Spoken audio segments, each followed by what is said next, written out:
Are we live now?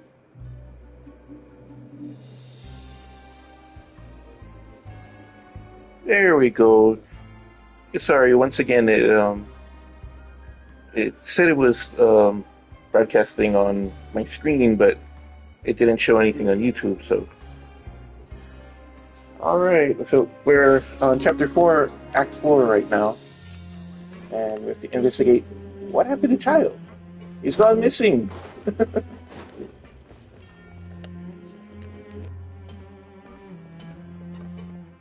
There's a group of people over there. Let's go listen in. So I said, that's not a faucet. Hey, who are you two? Why'd you come over all of a sudden? Oh, sorry for eavesdropping. Sounds like you were talking about something private. What's the matter? They're just looking to join in on our fun, that's all. Hey, don't pretend like it's okay for them to just interrupt us like that. Yeah, fine. You're lucky we don't mind extroverts that much.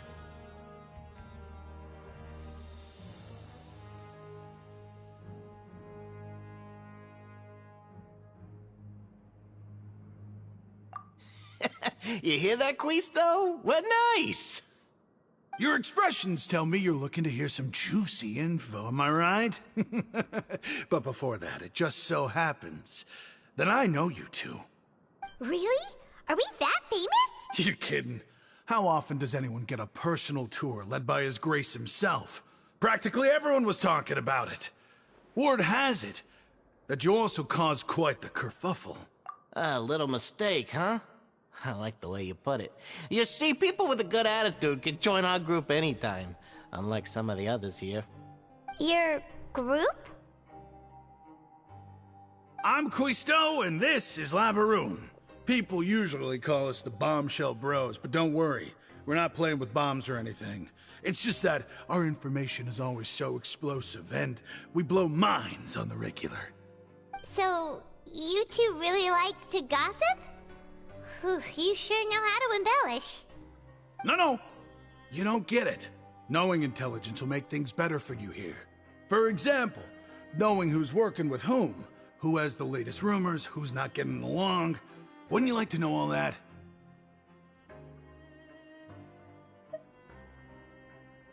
Whoa, all this info's worth something, you know? You should prove you're worthy of it. I don't mind him. Quisto's always this way. Just play nice and say something to the welfare meals. Talk about the welfare meals. Right. That meal we had yesterday was super delicious.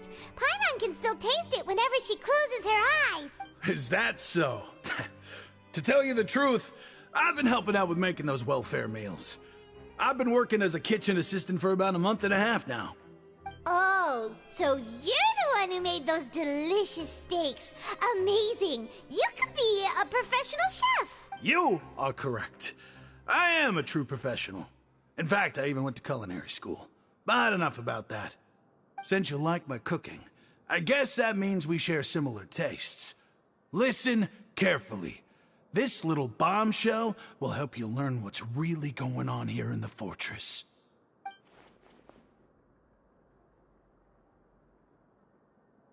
Listen, kids. The power structure within the fortress is quite complicated. The overworlders couldn't care less about us down here. We're basically dogs to them. You've already met the one person here you should never cross, the Duke, Risley. He knows more than you think. And if he doesn't care about something, then he often doesn't bother dealing with it. Those who have the Duke's attention get all kinds of special perks. Even better treatment in the infirmary. I know who you mean. It's that Jurier character, right? I don't think there's anything useful about him at all. Why does he visit the infirmary practically every day? Is it normal for anyone to be going in and out of there so often? If you ask me, he's just faking it to get out of work. But did you know that Jurier was a talented researcher from the Fontaine Research Institute before he came here? There's no denying that. I don't care if he was a researcher that could turn dirt into Mora. Once you're in the fortress of Meripede, you're just another inmate like everybody else.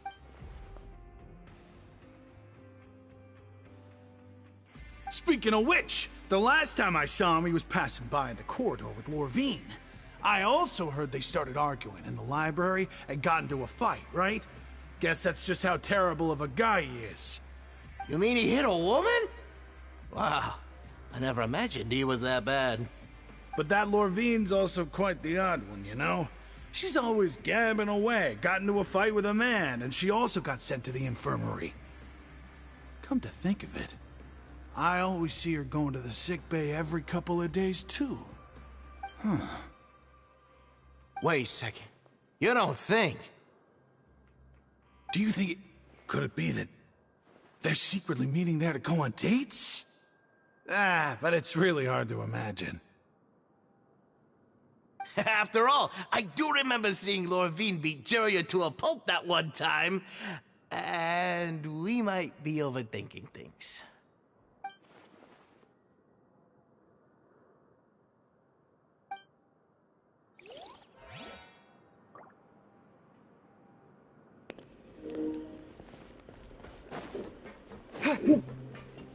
I wonder if it all ties to Childe. He disappeared last time.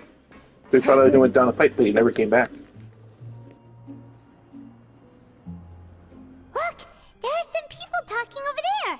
Let's listen in on the conversation.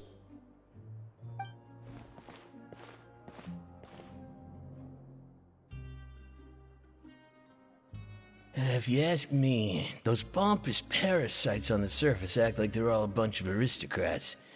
Do any of them give half a hoot about a bunch of dogs like us? Hey, speak for yourself, mate. I'm no dog. Oh, you think you're special or something? If you're here, then you're just a convict like the rest of us.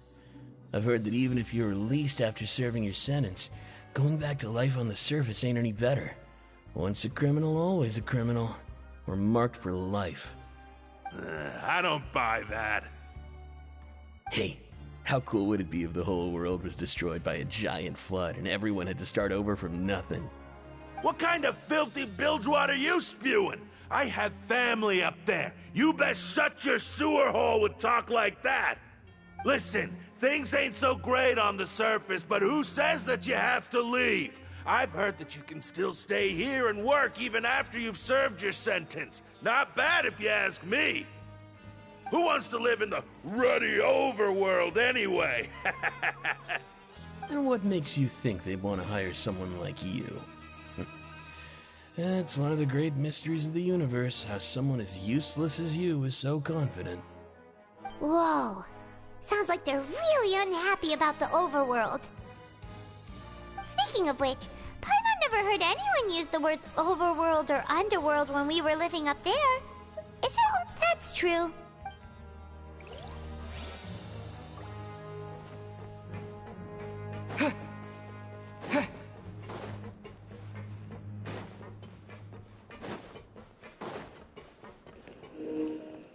Yeah, and I tried to experiment in Phasmophobia a lot to make it like see what I could get away with.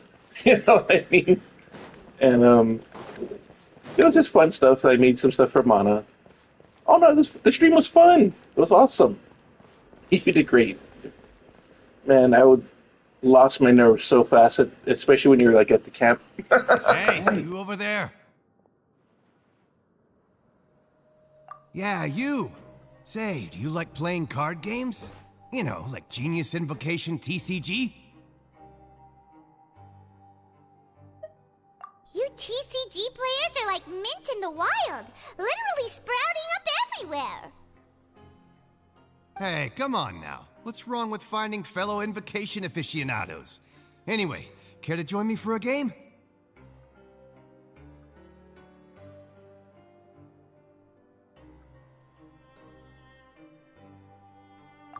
All right. No pressure. But why would you be looking for people to play Genius Invocation in a place like this? Don't people usually come here to fight? Whether you're throwing down cards or throwing punches, it's all a competition, isn't it? It's all the same in my eyes. There are lots of card players here in the fortress. When I saw you, I immediately thought, hey, even outsiders from other nations play cards. So I came over to say hi. Sure. Great! Since you've been here longer than us, you need to flex your seniority a little bit, right? Maybe you could start by telling us newcomers some stories about this place. I thought you would have already heard everything by now. All right, then. Did you have anything specific in mind? Or do you want me to just pick a topic? Why don't you pick? We'll let you know if we've heard it already. All right. Have you heard any strange rumors since you've arrived? Then, did you know that there are some people who are always gossiping over in the corner? Yeah, so you've already met those two. They're quite a pair. They always keep an eye out for the latest happenings and gossip about everything. I've never seen anyone with more time on their hands. I heard that they used to be a chef and a bartender before they were sent down here. You know how bartenders are, always chatting with customers. And chefs love to pass the time just hanging out when they're not cooking. Good to know. Do you have anything else to tell us? Let me think. Sounds like you want to hear something a little more tantalizing. Oh, did you know that the Duke was also a convict in the fortress of Meripede before? Huh? Wait, are you serious? That's right. The Duke was an inmate just like you and me. Seems he was exiled here for committing some crime. Who knows how he ended up rising up to become the warden, though? To go from an ordinary inmate to becoming the manager of the whole place? I'm not gonna lie, I kinda respect that. A forbidden zone? Sounds like something that someone just made up. I've never heard of that. Where did you hear about it? It's just a rumor we've been hearing, but no worries if you've never heard of it. Do you have anything else you can tell us? Anything else? Not that I can think of, but I'll be sure to tell you anything interesting I hear next time. You'll have to play a game of Genius Invocation with me first, though. Okay, we've talked to just about everyone, and it's about time for us to go meet Lyney. According to the card he left us, we should go meet him in the production zone.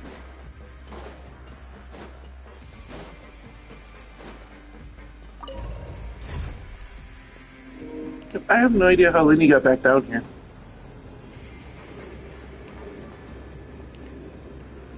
I thought we won his case.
So Lyney's around here somewhere.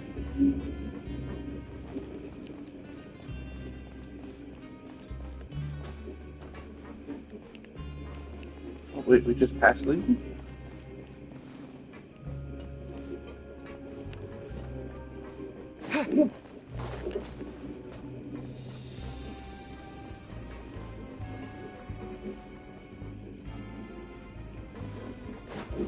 Are we still above him?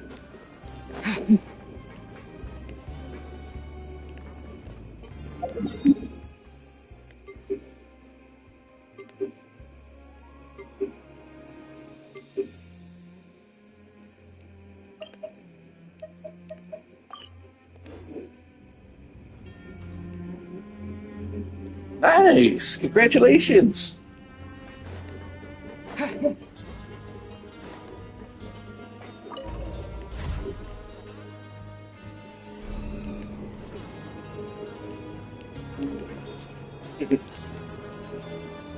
I will.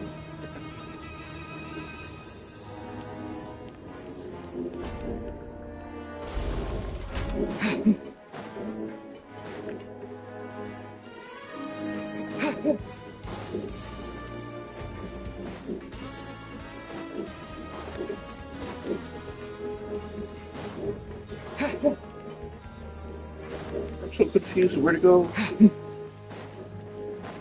Wait, I didn't want to go to the abandoned production zone.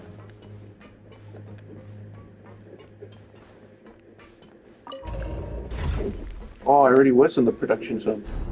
Oops.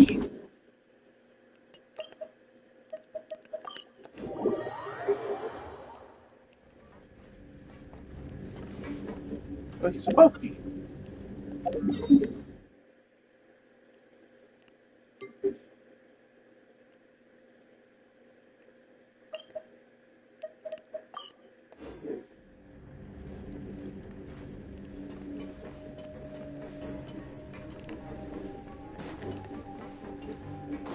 I need to find the elevator that goes one more level up.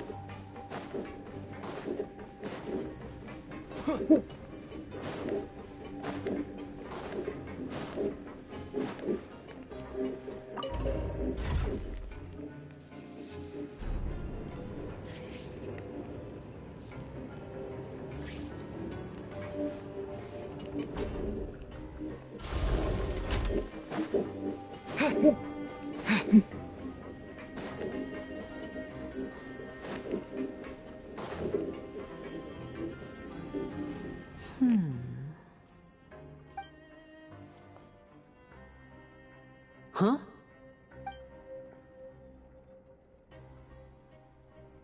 That look in your eyes. You found something? Hey, this is no time to be modest. Just tell him we found a boatload of information. Oh, as expected of the legendary duo, you have my full and undivided attention.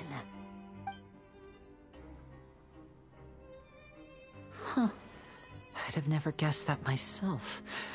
The rumors swirling about this place are unreliable after all, and Master Childe probably went missing because he found a way out. He is a harbinger after all. I suppose he's much more resourceful than I initially gave him credit for. Unfortunately, this isn't enough for our final report to Father. We need to find out Master Childe's exact whereabouts. Father told me that even though Master Childe said he was just coming to Fontaine for a vacation, he actually had some personal reasons. His agenda might be linked to his disappearance. His escape route is already flooded, so we'll have to task someone with professional diving skills to chase after him. Well, when you put it that way, it's obvious that only Fremine would be up to the task. Bingo! Is he around?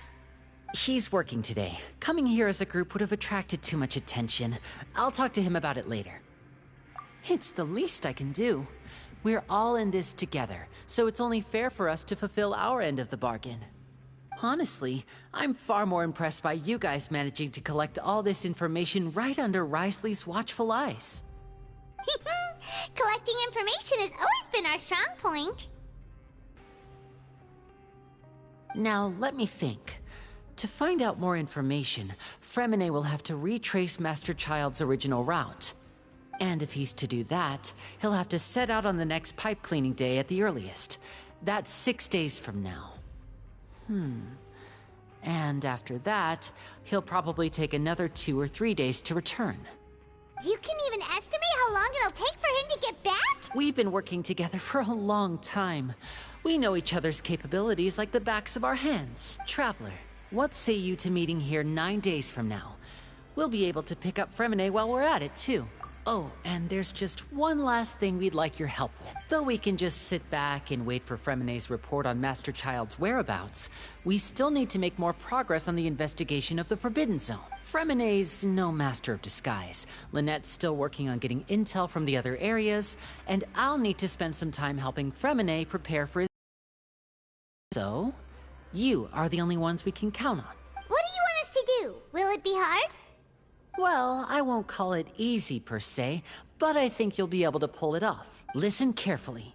You'll need to find an excuse to get into the infirmary and investigate the room and environs. You've mentioned several sketchy-looking people always meeting at the infirmary earlier, so it probably has something to do with the secret we're hoping to uncover. You've already met the head nurse, so she'll be less suspicious of you. Investigate the internal structure of the infirmary and any active dealings within, and pass those on to me alongside anything else you're able to discover. But also, there's no need to take risks. Don't forget, safety always comes first.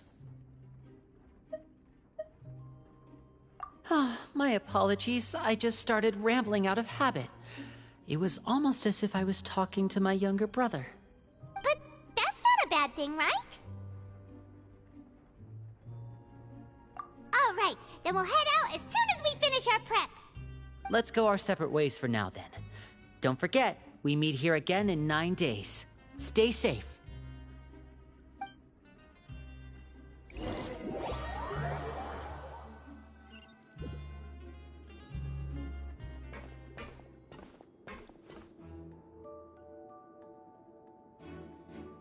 Hey, stay here for now. Paimon will take a peek. There seem to be several people inside.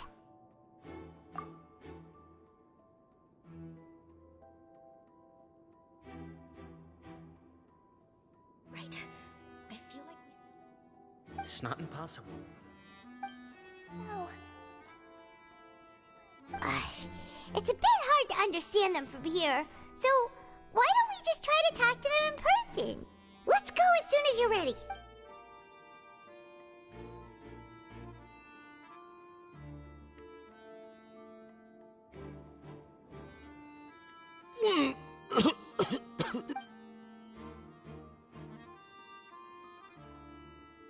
Someone! Please help!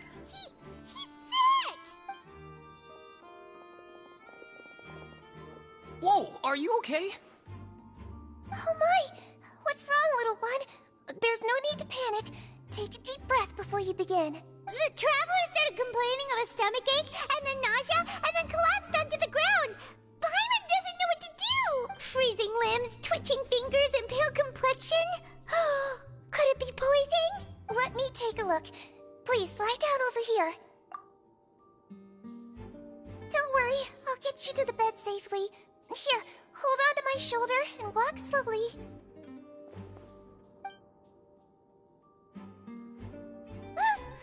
You can do it, Traveler! Don't apologize. You're sick after all. Now, please relax. I'm just going to do a preliminary checkup on you.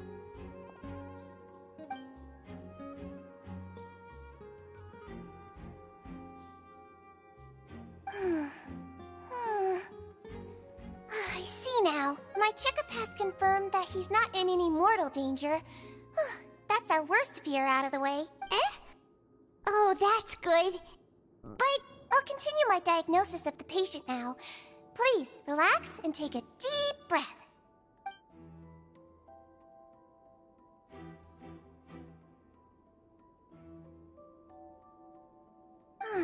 Don't sense serious damage to your organs either. Does it hurt when I press here? And here? Huh? But based on my initial checkup, there shouldn't be a problem here. How strange.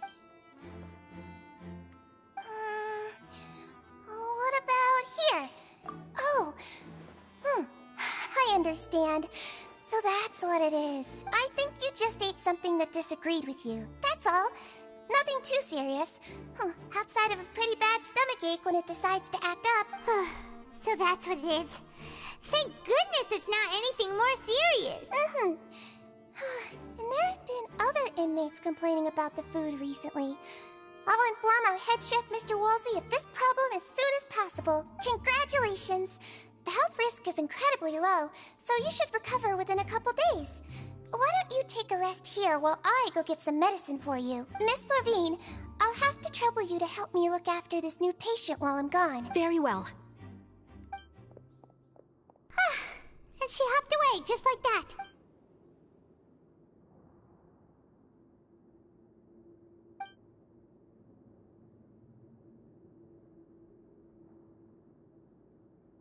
Hello. So how are you feeling now?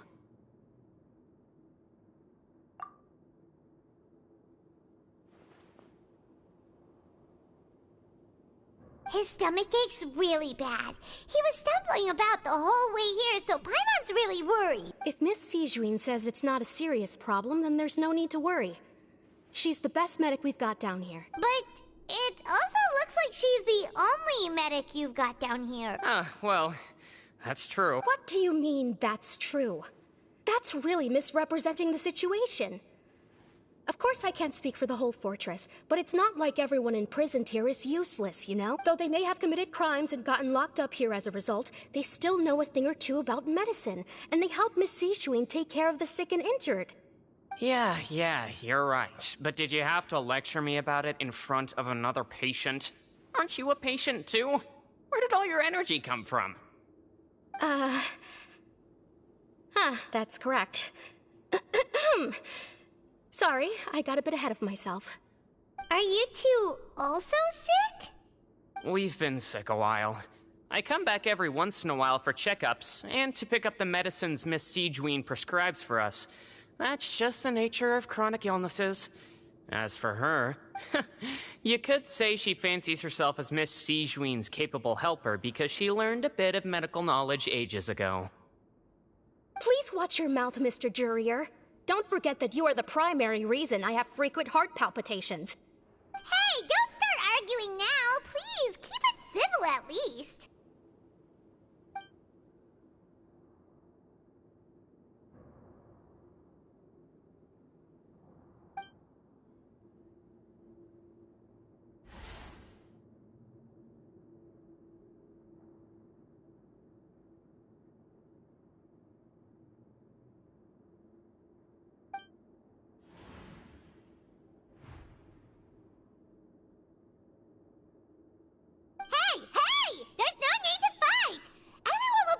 Someday, so there's no need to argue over silly things like this.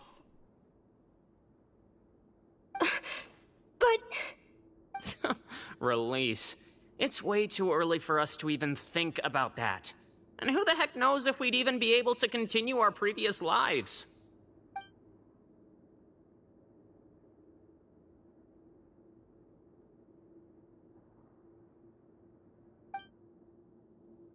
Please allow me to end this boring and useless conversation. Oh, and Mr. Jurier, I don't want to see your face here again anytime soon. And same to you, Miss Lorvine. Anyway, that was more than enough rest for me, so I'm going to get out of this excessively noisy place. See you later, everyone. He just slowly walked off like that? That's just what he's like. I'm sorry you had to see all of that. I'm Lorvine, and that's... Well, his name is Jurier, but I hope you'll never have cause to remember his name. You really can't stand him, huh? I mean, can you blame me? Who would like someone who's as arrogant and obsessed with weird research topics as he is? But there's no need to keep dwelling on him. I'll accompany you two for a while. Miss Sishuin should be back soon, and I'm sure you'll feel better as soon as you've had some of her medicine. No, it's nothing. I'm back! Did you rest like you promised?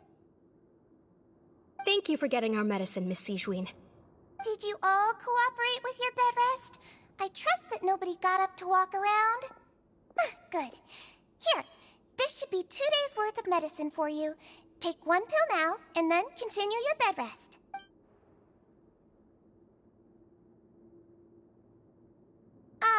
Miss Lorvine, I left in a bit of a hurry just now.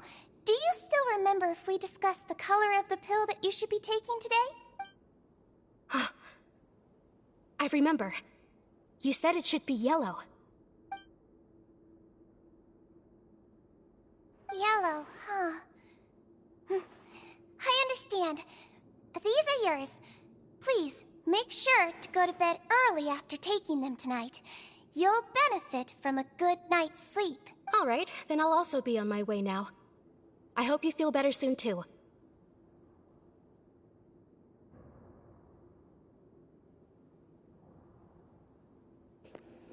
I think they're speaking in code with each other.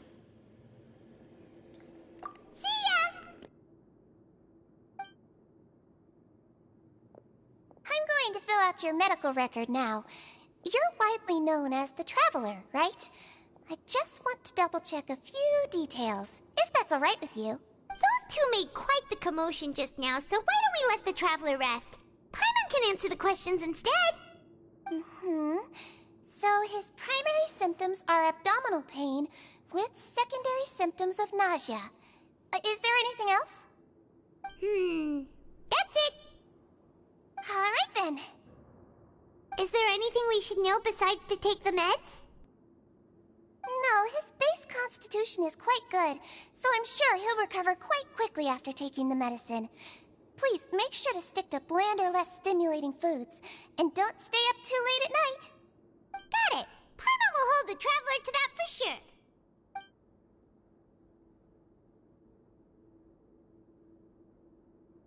Oh, you're going to take a nap already? Okay then, you get some rest.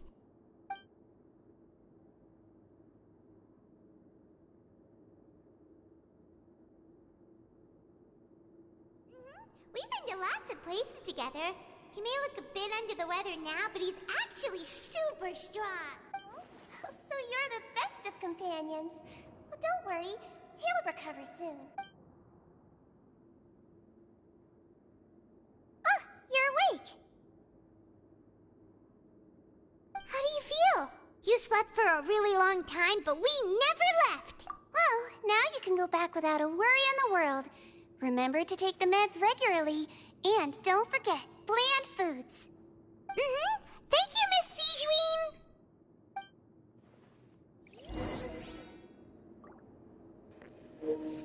Bland foods. Oh. But no, I know what she means. Square your stomach. Any flavor of my food.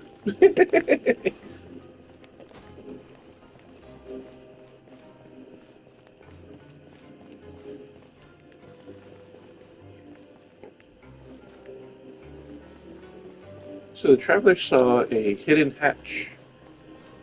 But I don't see it.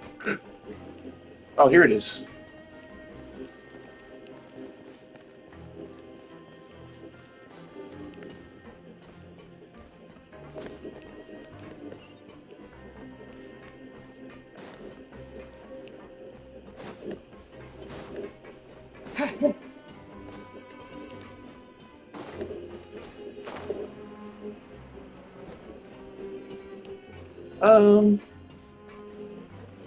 I haven't bought anything. I'm still, but then again, I really don't have any good characters, and yeah.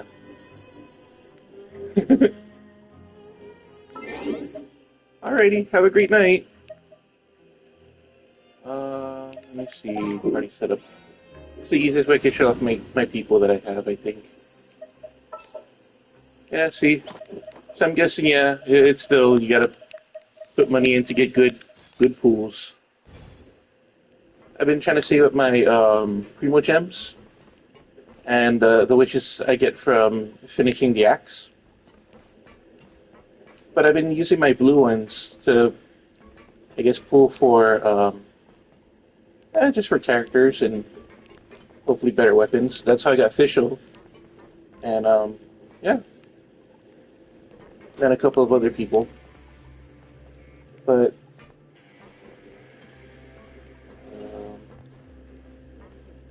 I mean, I already beat chapter 5. I beat chapters 1 through 3. I'm working on this and almost finishing with this, and then yeah, no, you can still win. You can still play the game. It's not necessary, but I guess if you want massive damage or something, then yeah, you'd have to pay into it, I guess. But yeah, I did like 80 pools of the blue, 16 pages of 5, so yeah, and I didn't get a single gold. No 5 stars from me, just the Traveler. You really are something. To be able to fall asleep like that and even sleep talk the entire time, you scared Paimon half to death! No, but you kept mumbling things along the lines of, Pyron, go take my grilled fish and put down the Adeptus Temptation now! Paimon talked with Sijuin the entire time you were asleep. She seems like she's just a sincere nurse, and Paimon didn't notice anything unusual in the room. Are you sure we're not going off track with the infirmary?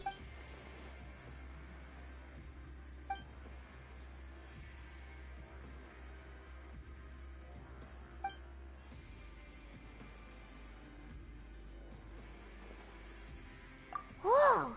You really are super thorough. All those tiny little suspicious things that Paimon didn't even pick up on. We've gotta get the info to Lyney.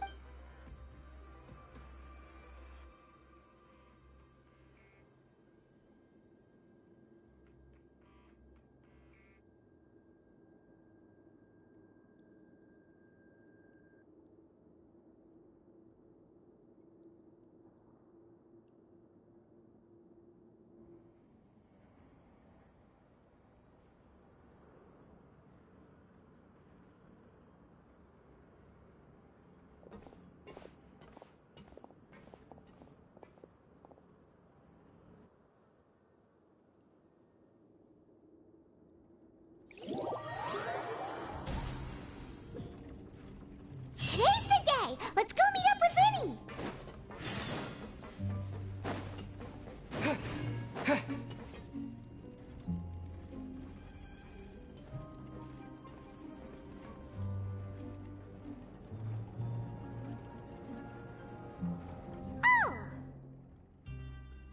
Oh!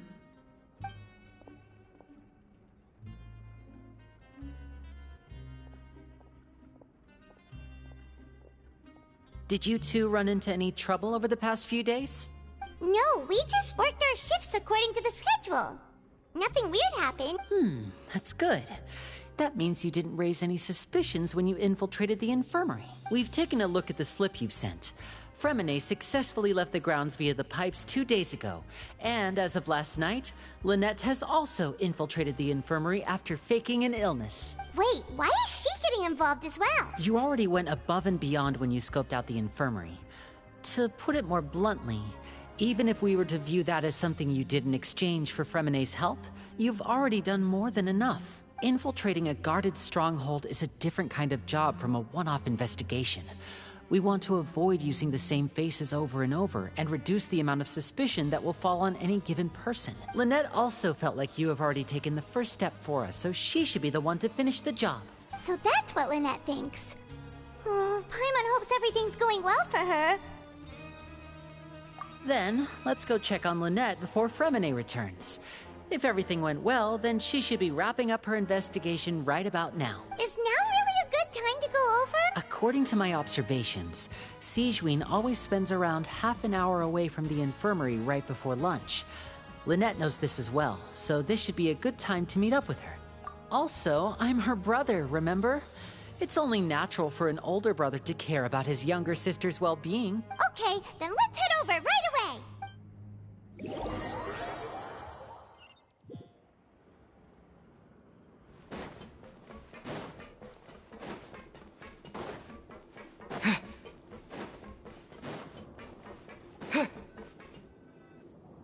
Lynette should be here right now.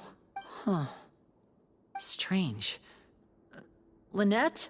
As expected, Sigewinne isn't here, but why isn't Lynette here? No, Lynette rarely deviates from the plan. We agreed that if she were to make changes on the fly, she'd find a way to let me know. Unless... Let's see if there are any clues around here. We can look while we wait for her. Okay.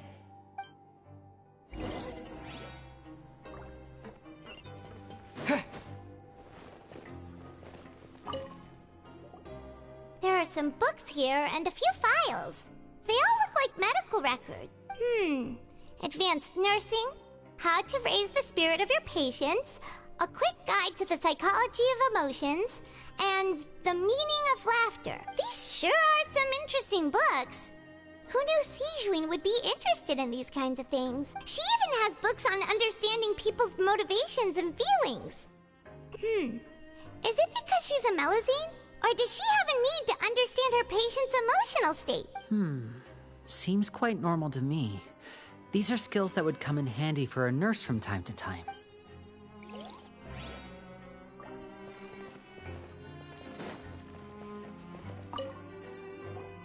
None of the beds have any signs of having been slept in.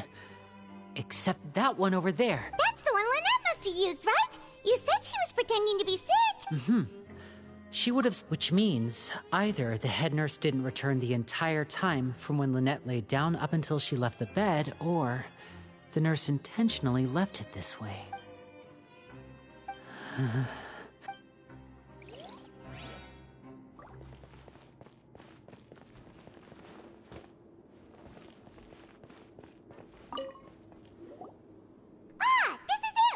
Wait, this thing? It doesn't look like it's been disguised that well. The space behind it is empty. From its size, I don't think it's an entrance that is meant to be taken apart. There's probably a mechanism around here somewhere. Could Lynette have tried to get inside? But if that's the case, she would have contacted me for sure.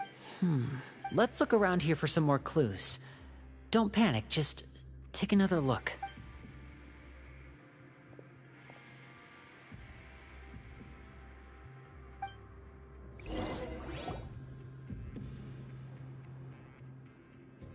Hey, you guys, there's a slip of paper over here! A slip of paper?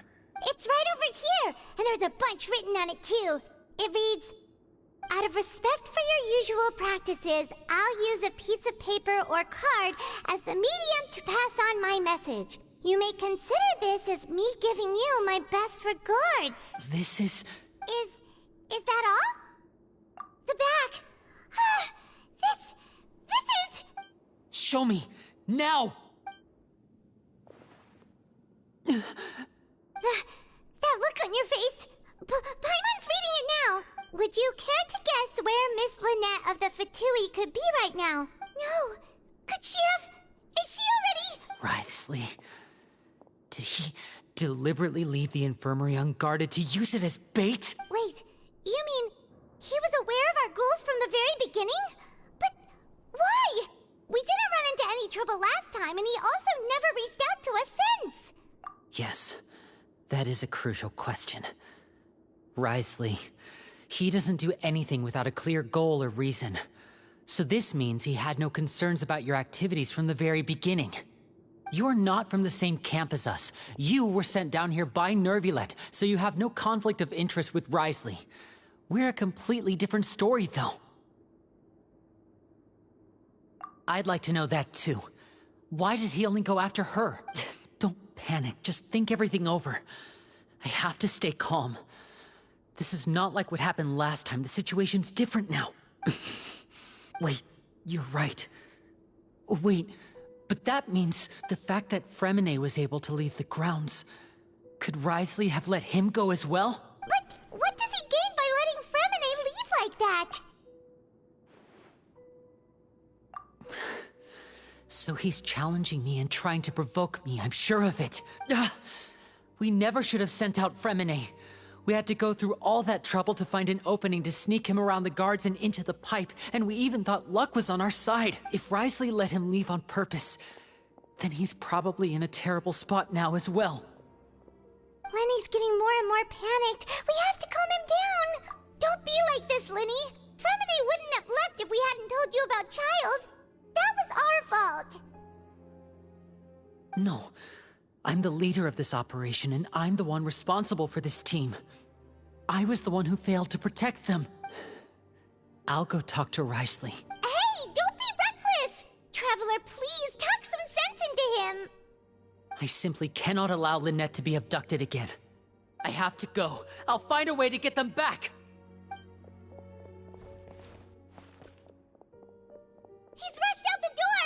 After him!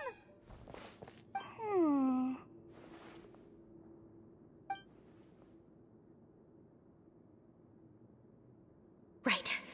I feel like we still have some room to make changes on these details. It's not impossible, but it'll require extensive testing. Is that so? Very well. Then please be mindful of the time. Huh? Is someone? Pack everything up. Whoever's outside is eavesdropping. They'll probably come in once we stop talking. Someone! Please help! He's sick! Whoa, are you okay?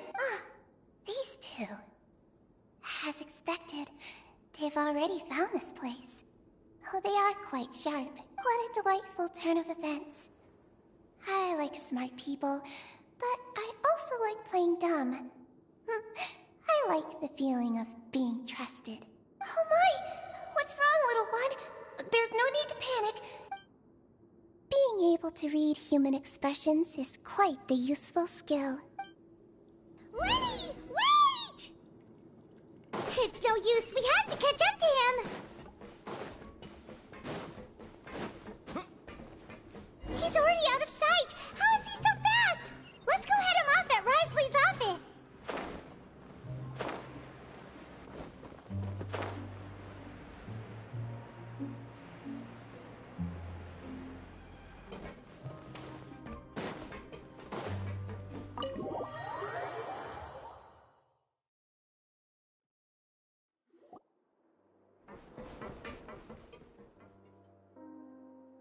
Come out and face me, Risley! Aren't we at an administrative office space?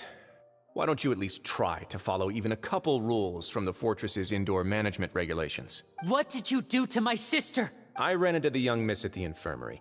I'd heard that she was suffering from quite the migraine, so I decided to invite her over for a cup of tea.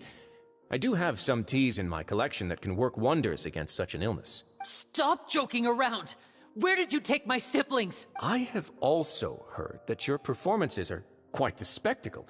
Miss Lynette would sometimes enter a box filled with water, only to emerge the next second from another place altogether. Maybe she'll appear behind you right now if you were to turn your head. Is he trying to trick me into turning my head? No, he's probably not looking to attack me right now. All of the hostages are in his hands, and he's even in the mood for small talk. That means Lynette is probably still alive. You knew we were investigating the infirmary from the start, so you deliberately aroused the Traveler's suspicions and baited us into continuing our investigation, just so that you'd be able to kidnap Lynette. As for Fremine, no, you probably didn't even interfere with Childe's escape. You let him go, so you could purge the Fatui members that we had planted into your ranks. There was no need to do so. The Fortress of Meripede is a pretty pleasant place. Most people enjoy their lives here. The only ones who act differently are those with personal agendas. It was quite easy to identify your colleagues. You removed our original members and spread the news of Childe's escape so Father would assign our team to come down and investigate. Fremine has also fallen into your hands, right? If you're oh so omnipotent and so in control, why would you need hostages? One correction. Lynette is in my hands right now, but Fremine is not. He's not? What do you really want? Lyney! Oh, wonderful. Everyone is here, so I'll only need to say this once. Thank you so much for cooperating with me. Eager and to the point, I see.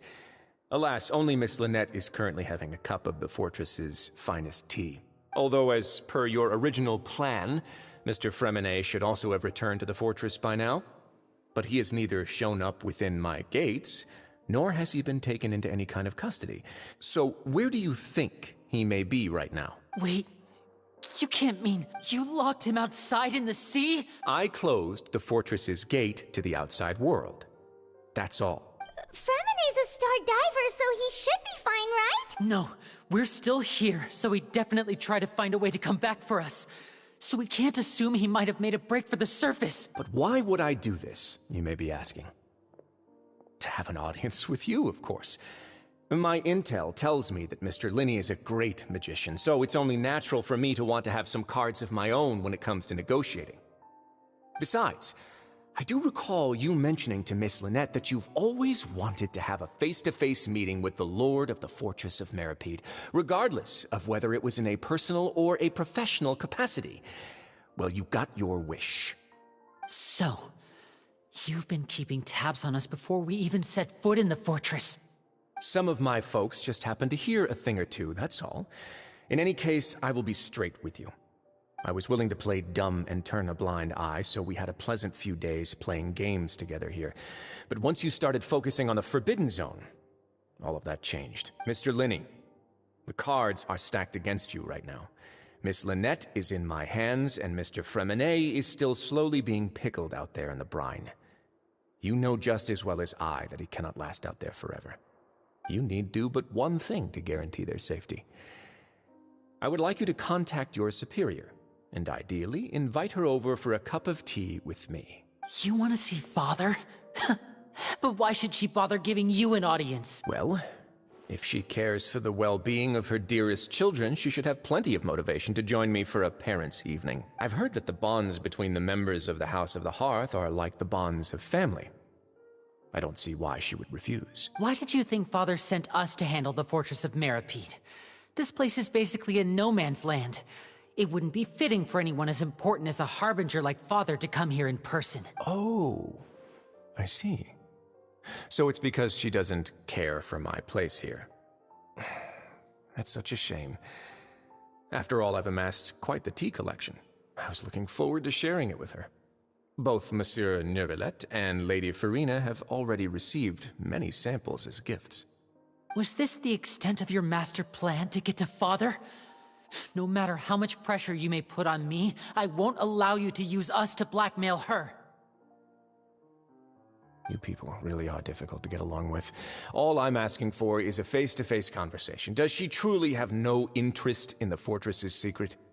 Mr. Lyney, you have one last chance to invite your father here. If you refuse... Lyney! Instead of asking why I'm doing this, why don't you try to see things from my perspective for a second? From the very beginning, the Fatui has been actively infiltrating my fortress. I gave you a warning by cutting off the first few operatives I found, but that only caused you to double down. Had you given up on the fortress then and there, I'd have no reason to want to talk. Mr. Fremenet left the fortress on his own, and Miss Lynette tried to pry out my secrets right in front of me. No matter how you look at it, the responsibility for this falls on you. I shouldn't ask Father to do anything because of us. 6, 5... Wait, 2, 1. Time's up. It really is a shame, Mr. Lyney. Risley! Negotiations have broken down. Please leave, ladies and gentlemen. It's time for my afternoon tea. Listen to the Traveler! If you can't talk to Lyney, can you at least talk to us? You do realize that I'm only letting you go because of Neuvillette, yes? You're here helping him out, and I've already done my best to stay out of your way. But that doesn't mean you can just do whatever you want. The fortress may be small and remote, but it still has its own set of laws. Then how about this? Those who are capable deserve respect. You've spent quite some time investigating my home turf by now, so why don't you tell me a thing or two about what you found? I'll ask you 3 questions. Answer all of them correctly, and I'll agree to your request. Question 1. Regarding the hidden rules of the production zone, what is the truth behind the one about not being allowed to work for 3 days in a row?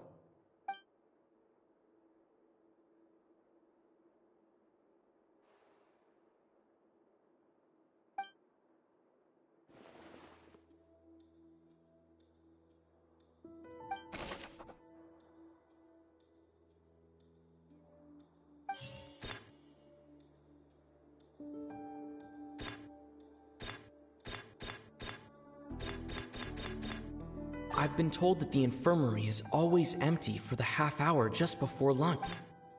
The Fonta promoter has been struggling because we often see Miss Sigewinne observing the prisoner. Fonta's internal reports suggest that they're starting a new trial of an... The research notes said that the Melusine race perceives the... According to Collins, the Pancration tournament only took place because the Fonta...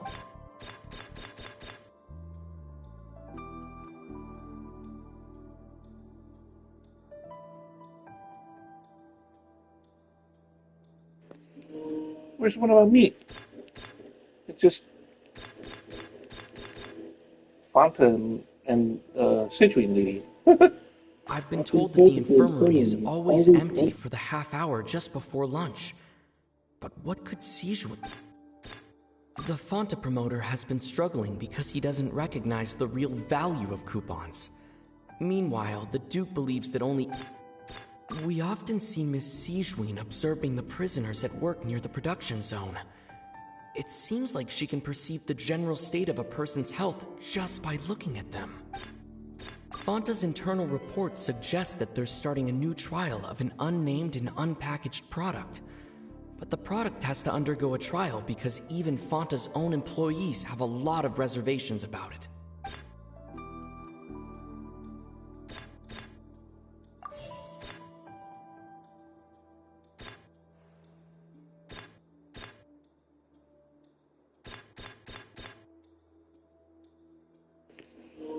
Rubies have nothing to do with it. It's just a 3-day rule, the purple meat. The research notes said that the Melazine race perceives the world very differently from humans.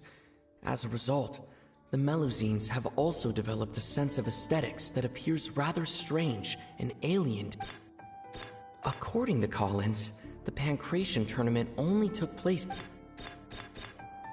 We often see Miss Sigewinne observing the prisoners at work near the production zone. Fonta's internal report suggests that they're starting a new trial of an unnamed and unpackaged... The Fonta promoter has been struggling because... I've been told that the infirmary is always empty. We often see Miss Sigewinne observing the prisoner...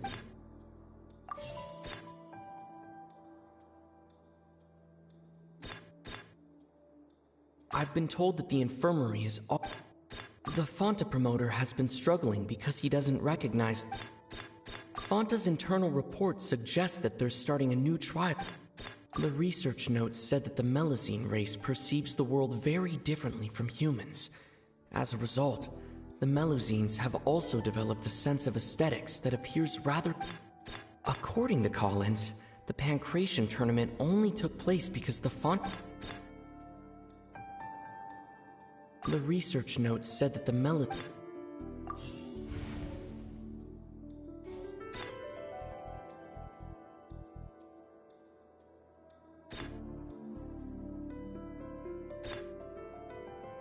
Fonta promoter has been struggling. I've been told that the infirmary is always empty. We often see Miss Sigewinne observing the prisoners at work near the production zone. It seems like...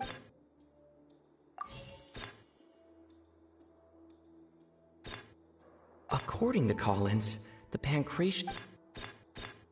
The Fonta promoter has been struggling because he doesn't recognize... I've been told that the infirmary is always empty for the half hour just before lunch. But what could Sigewinne be doing during that time?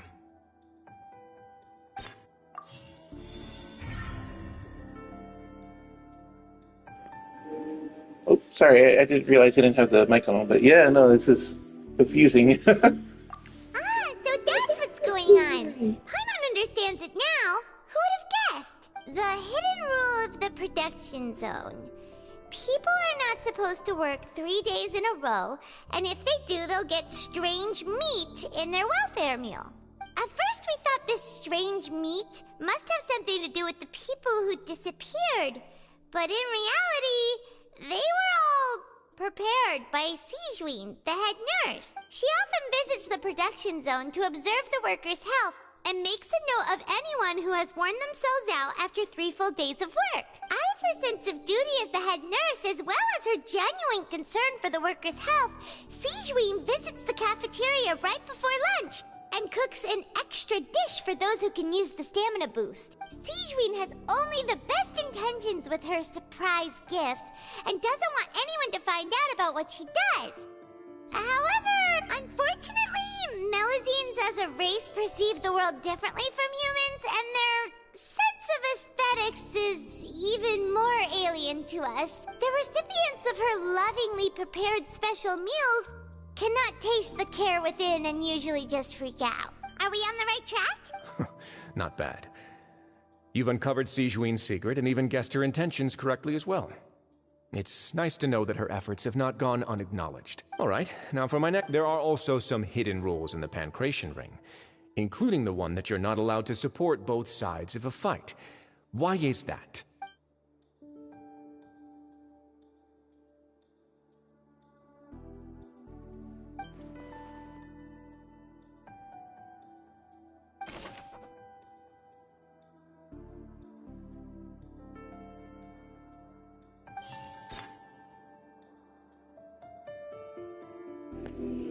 Let's see, who sent the package containing the strange blood-fired fluid? I've been told that the infirmary is always empty for the half hour just before lunch. But what could Sigewinne be doing? Fonta's internal report suggests that they're starting a new trial of an unnamed and unpackaged product. I think it might be Fonta. We often see Miss Sigewinne. The Fonta promoter has been struggling because he doesn't recognize... The research It might notes be like said a that the health or Melusine stamina race response. perceives the world very differently from you. According to Collins, the Pancration tournament only took place because the Fanta company sponsored it. Fanta's internal report suggests that they're starting a new trial of an unnamed and unpacked... Why does a strange blood color flow the way it does? The Fanta promoter has been struggling because he doesn't recognize the real... Fanta's internal report suggests that they're starting a new trial of an unnamed... According to Collins, the Pancration tournament only took place because the Fanta company sponsored it. Dang it. How do I go back? Fanta's internal report suggests that... According to Collins, the Pancration... Why do those who buy tickets for both fans receive a package? The research notes said that the Melusine race perceives the world... The Fanta promoter has been struggling because he doesn't recognize the real value of coupons. Meanwhile, the Duke believes that only idiots who don't understand the value... We often see Miss Sigewinne observing the prisoners at work near the production. The Fanta promoter has been Oh! Ah! Paimon gets this rule too now, so there really was nothing to be afraid of. That hidden rule of the Pancration ring is about how, people are not supposed to bet on both boxers at the same time. And if they do, they'll receive a package containing a strange, blood-colored liquid. People get scared when they see it because they've subconsciously begun to associate it with the missing boxer. But really, it's just a bottle of the latest yet-to-be-named and packaged new Fanta trial product. A blood-red drink. It's no wonder even Fanta's own staff were questioning the company's decision-making. The company, facing backlash from its own staff, decided to try to trial the product on a smaller scale, to see how it might be received by customers. They came to the fortress of Meropide and offered to sponsor the Pancration tournament so they could push their new product. But the Duke completely refused to even entertain the idea. The Duke, knowing how valuable coupons are in the fortress, knew that only total idiots who didn't understand their true value would bother buying a Fanta product here. And so, only those who proved their stupidity by being dumb enough to bet on two opposing sides of the same match were selected to receive the drinks. I acknowledge the effort you've put into bringing the truth of this mystery to light. Although, based on your description, that Fanta promoter is a bit too careless with his words, I may just reconsider my collaboration with the company. All right, and here's the final question. What's the secret behind our head nurse and all of her patients in the infirmary?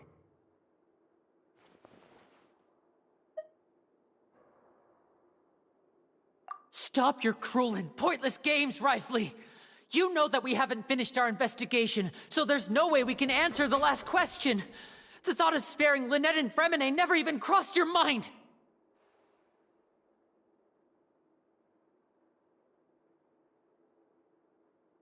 You'll pay for this! Ah! Lyney, are you alright? Oh, close one. I owe you, Sigewinne. That was a fantastic shot. It was nothing, Your Grace. Sigewinne?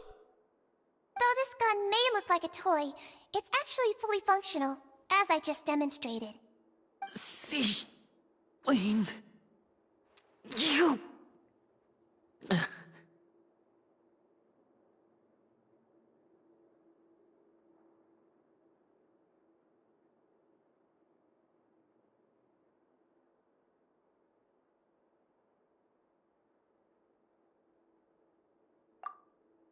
Not at all.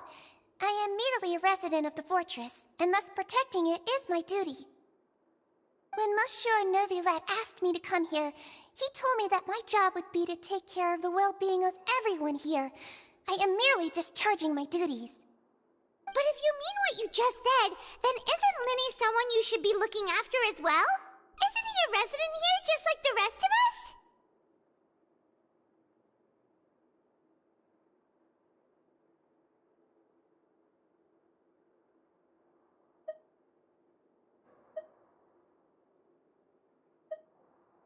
But I really am just doing what Monsieur Nervulette told me to do. Everything I did, I've done to protect them. Had I not, they would be in far more dire straits right now. His Grace knows it too, right? Your Grace? Mind proving my innocence to them? My dear Sigewinne, whatever shall I do with you? Would it have killed you to just wait another minute or two? Well, it's nearly time after all. The way you do things can be truly frustrating sometimes, Your Grace. I figured I should try to talk some sense into you. What are you talking about? What time? Take me if you want. But let them go. How touching. Can you just give me one more minute? Don't be like that, Your Grace. All right, everyone, calm down. 2 more visitors will be arriving any time now. I'll go get a cup of tea. Miss Sigewinne, I leave Miss Lynette in your care. You... What are you doing? I believe I hear footsteps.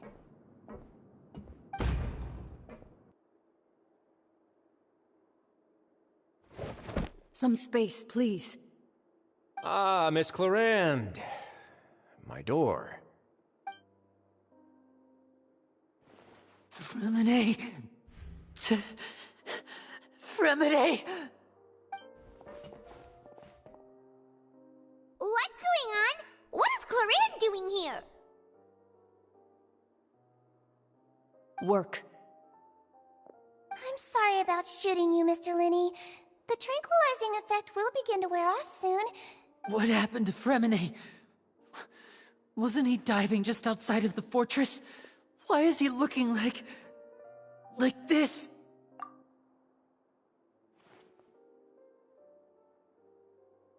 A flushed face, an accelerated pulse. He must have consumed primordial seawater. What did you say? Please, make some space. I'll need to give Mr. Fremine a more thorough checkup.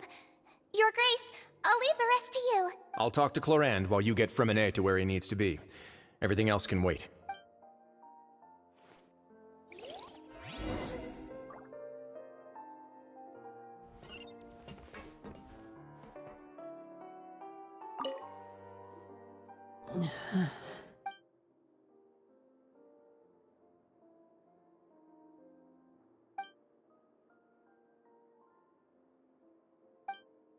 How is he?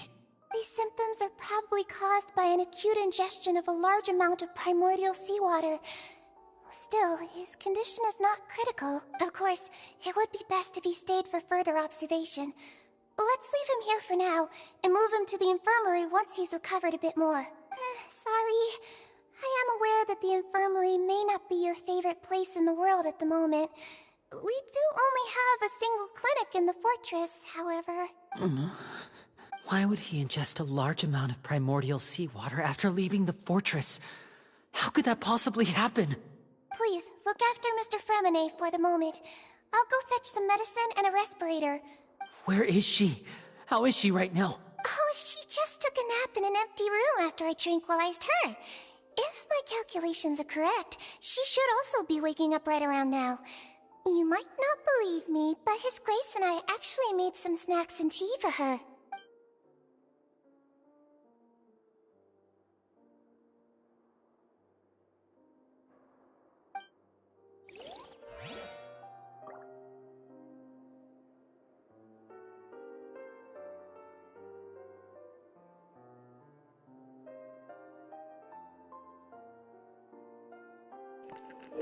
One moment, I'm gonna be putting in a thing. Thank you. I think I got it down before though. But let me just double check.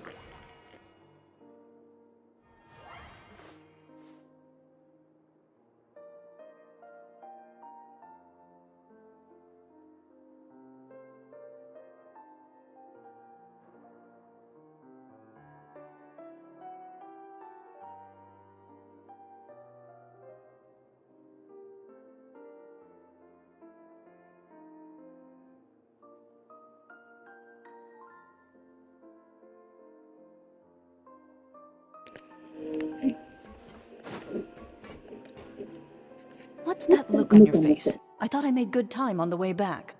Oh, I'm just admiring your punctuality. Had you arrived just a few minutes later, Sigewinne may have been forced to shoot Mr. Lyney again. How's the situation out there?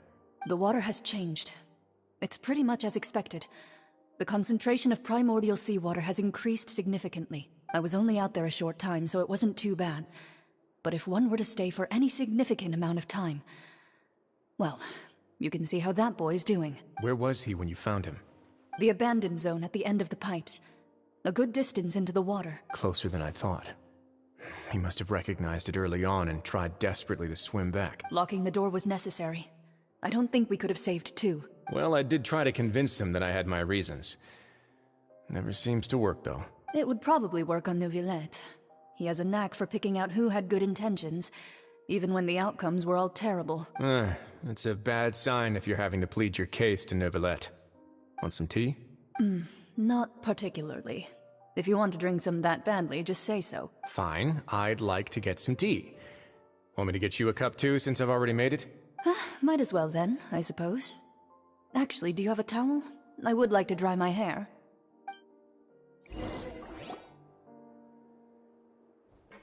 Lyney, are you okay? I'll be fine. They're all here now. Don't worry about me.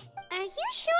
My hands and feet are still a bit weak, but that's probably just the residual effects of the tranquilizer shot. I'm back, everyone. Lyney! Oh, Traveler, Paimon, you're here too. Freminet? Is he... He'll be fine. But for now, please help me lift him up.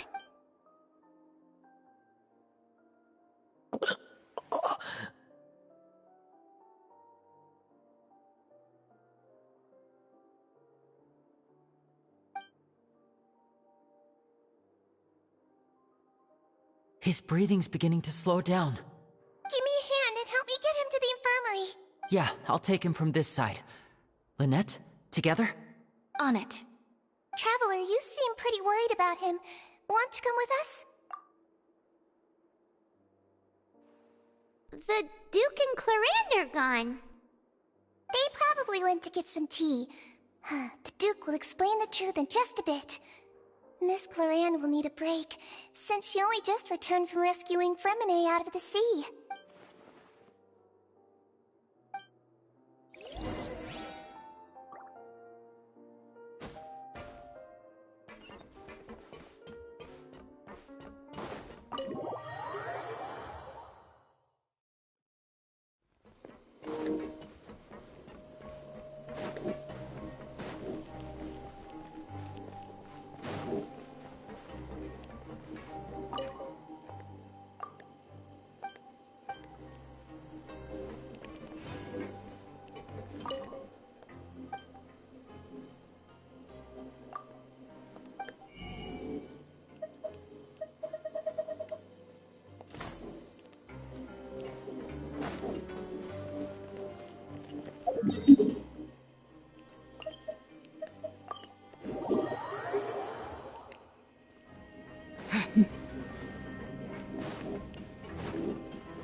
He's awake.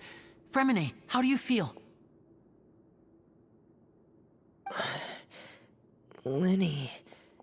Lynette... We're all here. Where am I? The infirmary, at the Fortress of Meripede, Mr. Fremine, and you are no longer in any danger. How do you feel? Don't push yourself if you're not feeling up to it. Traveler... Paimon... It's been so long. The sea! There's something wrong with the seawater. Shh, it's okay. We can talk about it after you've recovered. No, listen to me. This is really serious. There's primordial seawater mixed into the regular seawater. I don't know why it's there, but no one should touch it. Pipes... Right, the pipes. It's all coming back to me now.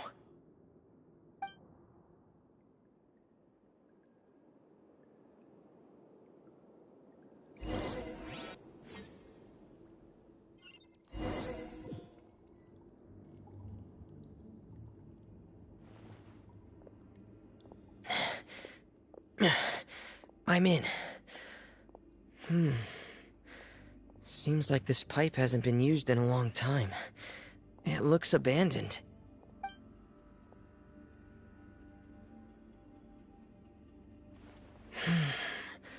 Where could Master Childe be?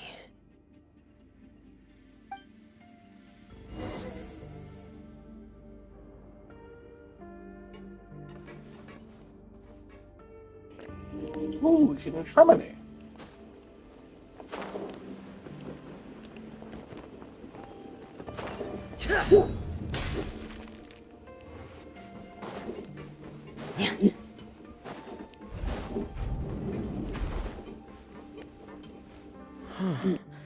This mechanism looks like it's been tampered with.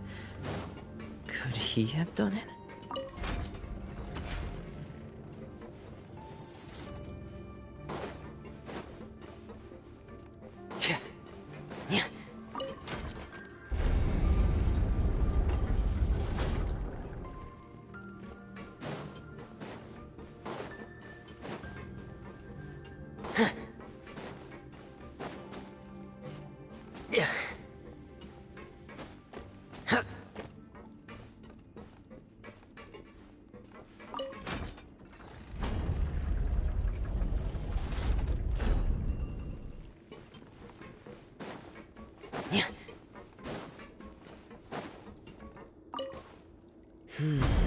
It's getting stuck on something. Seems like I'll have to avoid those obstacles while I turn it.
This is where the water starts.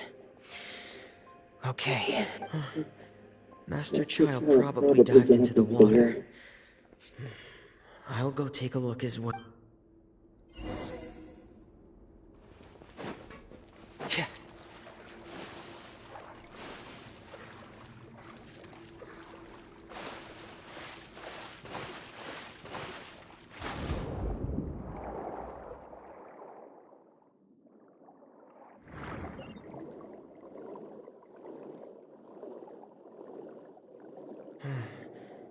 The vegetation here is a bit more sparse. These traces aren't natural.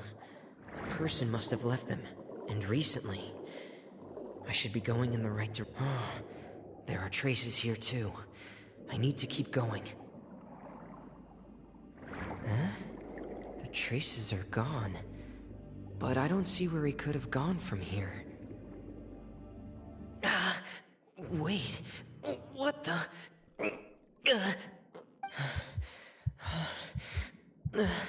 My heart is racing, and it's getting harder and harder to breathe.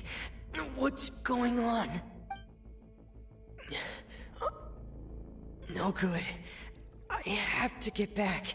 They still don't know anything about what's going on. If I turn back right now, I should still be able to make it.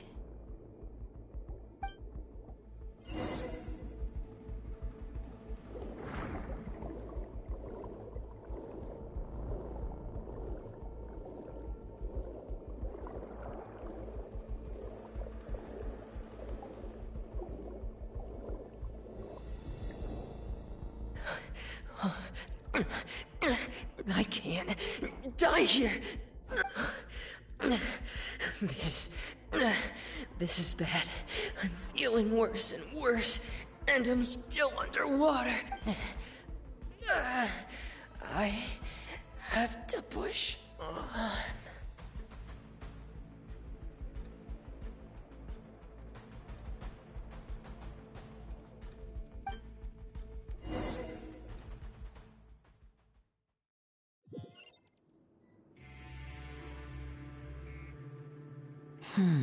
So, in other words, the trail you were following vanished, and you had no idea where Master Childe could have gone. But there was also no obvious place for him to have disappeared to. That's right. I tried my best to swim back, but I had already put some distance between myself and the fortress, and I just couldn't find the strength to keep going. I probably passed out some time after that. And you know the rest. Miss Clarand brought you back, but we also don't know why she just suddenly appeared at the fortress, or why she went out to save you. Miss Clarand, you say? I must go thank her in person. You're still too weak, Freminet. You can go after you've had some more rest. Miss Lynette is right. I believe Miss Clarand will stay here as a guest for another few days, so there's no need to hurry. A guest? Then I can assume Risley was the one who invited her to come down here? You should ask His Grace about that. He'll be able to explain better than me. Yeah, it's about time he actually told us what's going on. Wanna come with us, Lyney? No, please go on without me. I don't want to leave just yet. Lyney. The logical part of my brain is aware that we're safe right now, but I still can't bring myself to leave. Both of you are just in danger. Understood. Then let's just sit together for a while. In that case, I'll leave the infirmary to you. The Traveler and I are going to head out for now. As long as you stay in here, I don't think you'll be disturbed. Thank you.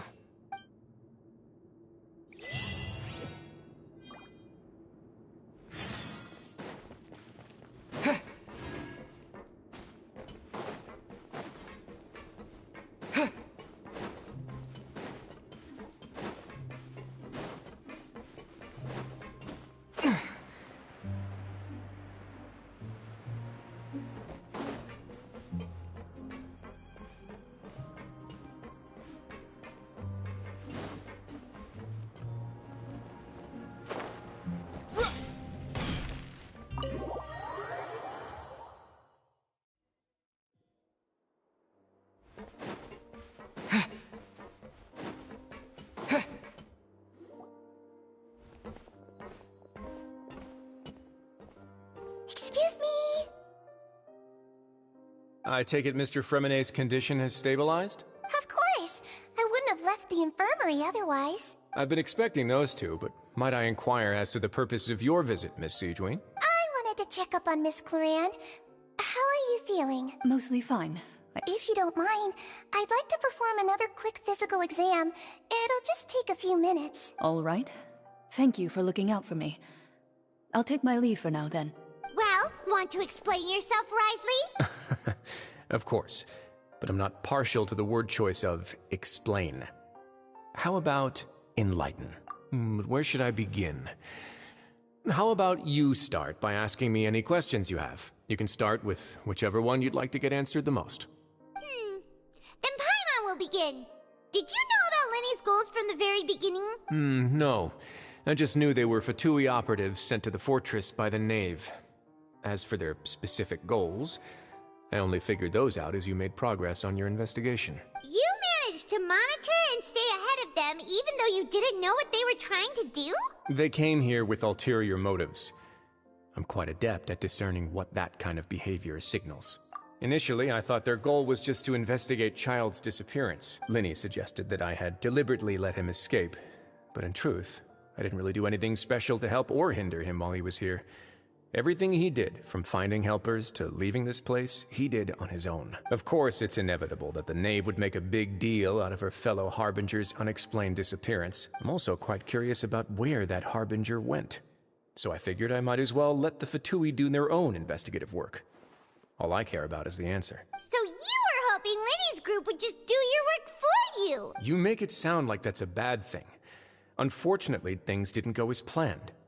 I assume that Freminet has told you already, the ratio of primordial seawater around the fortress of Meripede is on the rise. The Forbidden Zone has always been Lyney's target, and you got roped into that investigation after running into him. I began to intervene out of concern for your safety, and also to prevent the fortress from becoming entangled in more irksome matters. Are the rumors true? That you're also a former criminal? Now, why would you put it like that? Isn't staying here all day and serving as the manager of the fortress a kind of sentence unto itself? Another form of prison? I just happen to have some support from the rest of the inmates. That's all. Oh, right! Paimon wanted to ask, who invited Clarand down here? Me, of course. I paid her good mora to come down to the fortress for some field work. As a champion duelist, Miss Clarand could be considered to be an independent party. I needed to find an exceptionally capable person to help me get through the impending crisis. And saving was part of that crisis? You can think of it like that, yes. Credit where credit is due, that boy is quite adept at diving. Had conditions not been as hostile as they were, he probably would have found the missing Harbinger already. That's not something you should be asking after. Neuvillette only asked you to investigate Childe's whereabouts. All I need to prove to you is that the Forbidden Zone had nothing to do with the Harbinger's disappearance. That should be clear now that you've spoken to Fremine. But we've already uncovered that there's something wrong with the infirmary, and we've answered a bunch of questions that you threw at us. Isn't it about time that you answer our last question in return? You make a compelling case. Do you really want to know the answer that badly? Yeah, Paimon really wants to know. Even if the truth may not be pleasant, follow me.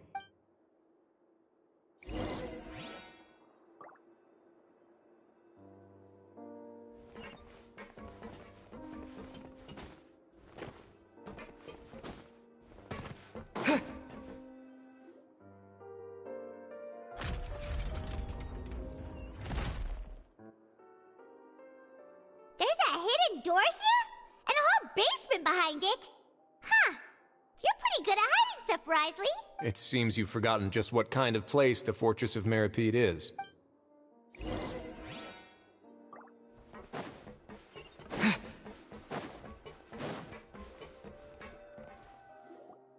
Stand on the central plate. Wait, is there a secret mechanism or... Whoa!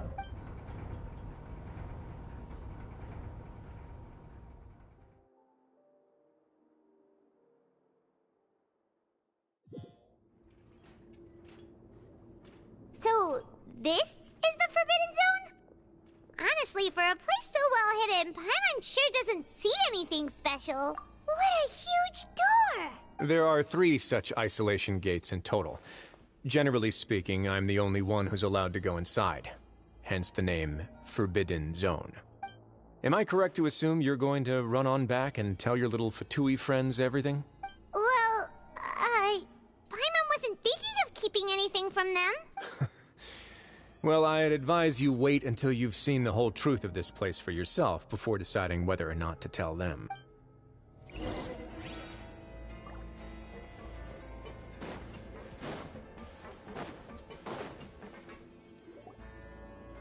Huh.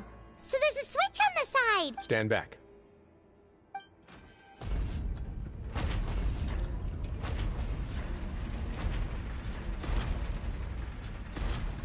Whoa!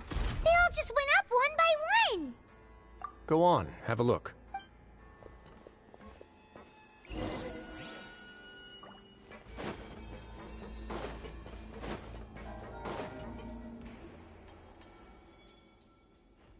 I've been interested in what lies beyond that gate ever since I assumed leadership of the Fortress of Meropide.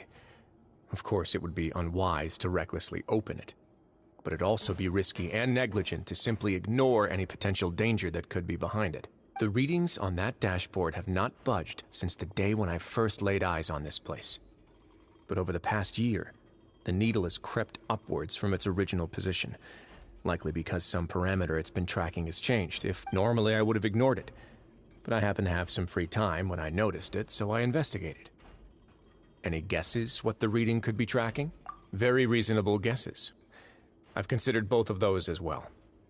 Unfortunately, our dashboard is tracking something less ordinary. The temperature should vary with weather and climate changes, so for something that rarely shifts, the water pressure is more likely. We ran a few tests to increase the pressure from the outside, but the readings didn't change at all. Later on, a few more possibilities occurred to me, such as a potential connection with the primordial sea. I began to make a few preparations based on that hypothesis. Over the past few days, the needle has moved again. With that, and the symptoms that Fremine displayed after leaving the fortress, I can now confidently conclude that the readings represent the concentration of primordial seawater in the seawater nearby. The concentration of primordial seawater? But we're already under the sea! And that is precisely the problem. We're at the bottom of the sea, and now we're surrounded by toxic seawater. Somehow, primordial seawater got mixed in, and the concentration is steadily rising. Yes, that's very likely. But forget about the two of us! Not even Neuvillette knows where the primordial sea could be, much less where we could find and plug a leak. Oh. Seems like you've figured it out. I believe the primordial sea lies directly beneath this sluice gate. For some reason, the primordial seawater levels have risen significantly, and it's now very close to us. The indicators are now red. Although the gate still stands, some primordial seawater has already leaked out and mixed into the sea around us. If this continues, soon it will no longer be able to hold back the primordial sea at all. Yeah, you know what the legends say. If this place falls, then everyone in Fontaine will be turned into puddles in the span of a night. But that's just too weird! Why would the Fortress of Meripede be built right above a sluice gate for the primordial sea? Who built this place anyway? Your expression tells me you think this might be part of a vast, complicated conspiracy. To be honest, you might find the actual answer may be exceedingly boring. It's just that the secret of the Forbidden Zone had been long forgotten by the nation before I rediscovered it with my research. There's no single founder of the Fortress of Meripede in any traditional sense. What we know about its history has been left to us by the people who used to live here. When the previous Hydro Archon, Egeria, ruled the land, all convicted criminals from Fontaine were exiled. The people drove the criminals away like a wolf pack chasing away the banished. The criminals received no sympathy of any kind from the people. They were exiled to the desolate seaside, where they experienced only pain, struggle, and the bone-chilling cold. Some of them began to repent, and prayed to the Hydro Archon, asking if there was still anything they could do. The Hydro Archon took pity on them, and said, "You may go guard my secret, deep underneath the waves." And so, leaning on the power of the Hydro Archon, they gathered underneath the sea and began to build a fortress. They became a community down there in the deeps, and over the years helped it to grow. As the number of exiles increased, more and more people joined the community. When the first group of exiles died, they left the yet unfinished fortress to their successors. The Hydro Archon continued to lend her support, allowing the fortress and what it stood for to continue growing ever larger. Before long, this dark underwater fortress became the sinner's only home. And with that, the people here stopped referring to the fortress as a prison. They saw themselves as repenting sinners who would regain their freedom once they had sufficiently redeemed themselves. But as time went on, people also realized that the fortress was a lonely place. Once they had gotten used to life here, they could no longer feel comfortable living in the overworld. Once they had finished serving their sentences, some people left and some others chose to stay. They'd find some idle position and let their withered souls fade away with the ancient secrets of the past. After many, many centuries, few people still remember the reason for the fortress's founding. Now they just see it as an integral pillar of Fontainian society, as the place where criminals deserve to be sent. Now and again, researchers manage to break one law or another and live out their days in the fortress. I learned all this from an elderly historian. Everyone else just thought he'd made it all up. But now you know every part of that history is true. Indeed. It's just as the prophecy says. If this gate fails, then everyone will be dissolved into the sea. To be frank, not really. But sadly, that hasn't stopped this prophecy from proving all too accurate. Prophecies are troublesome things. Just hearing one will create the first wave of panic. Seeing signs of it will bring about the second, and actually witnessing it in real time, the third. Let's go somewhere else. I want to show you something.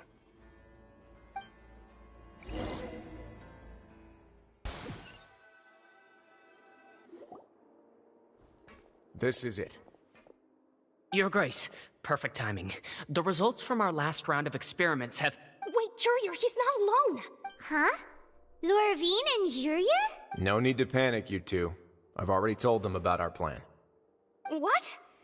After you warned us not to tell a single soul about any of this? I'm skeptical as well. Are you sure they are trustworthy? The results speak for themselves, don't they? These two may already know more than you could ever imagine. All right then, if Your Grace insists. They seem harmless enough, so I'll trust them for now. Well, how about some reintroductions? This is Jurier, one of the highest-ranked researchers from the Fontaine Research Institute. He used to work under Edwin. Good. Saves me a bit of time explaining. Edwin's main areas of research were archaeum and gravimeters. As his assistant, Jurier is quite familiar with them as well. You want to blow fortress of Meripede? Ah, what a lovely idea. I'm already imagining it in my head. Gotta admit, I'm tempted as well. Guys, focus! Focus! That taskmaster over there is Miss Lorvine, and is also one of my technical consultants. While Jurier used to be Edwin's assistant, she used to be Jurier's assistant. Ooh, are they together? See, everyone keeps asking this question. Are you too sure you're not a couple and just using your work as a convenient cover? Your Grace, I am not in a relationship with this man. If I dated her, I'd officially be madder than Edwin. Jeez, forget I said anything then. Follow me. Whoa, there's another door that goes right up. Your constant amazement makes it seem like the fortress can do anything. But Paimon really thinks everything's super cool. Well, let's spice it up a bit. And here you go.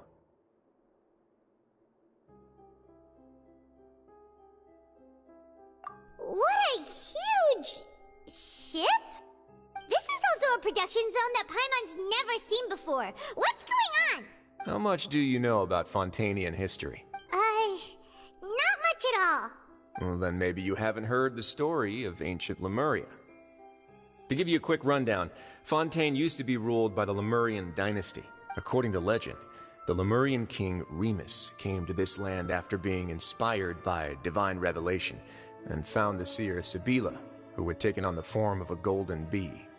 Taking the golden bee with him and riding on a huge ship, the Fortuna, he created his nation above the surging waves. He called his nation Lemuria and used the Fortuna to incessantly search for new tribes and islands, calling on them to join his empire. There's a ship in this story too? Where there's water, there'll be ships. People believe that hope can always be found at the end of a voyage. Do you believe that too?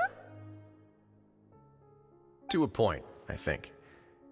As you've already seen, I have a whole factory's worth of labor, materials, and technology at my disposal. Certainly can't hurt to give it a try. So the moment I began to speculate that the Primordial Sea might lie underneath the gate, I also began this project. Were you inspired by the legendary Fortuna? Maybe. Fontanians need something to hold on to cope with the impending disaster.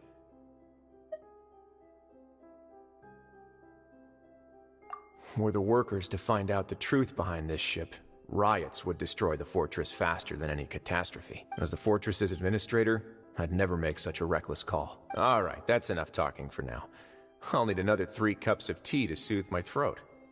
Do you have any other questions? Seems like you're good. Come on.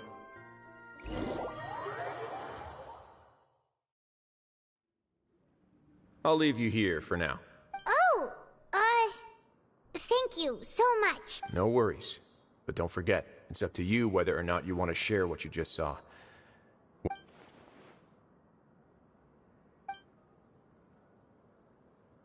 Yeah, we'll put a lot of thought into it for sure. Great.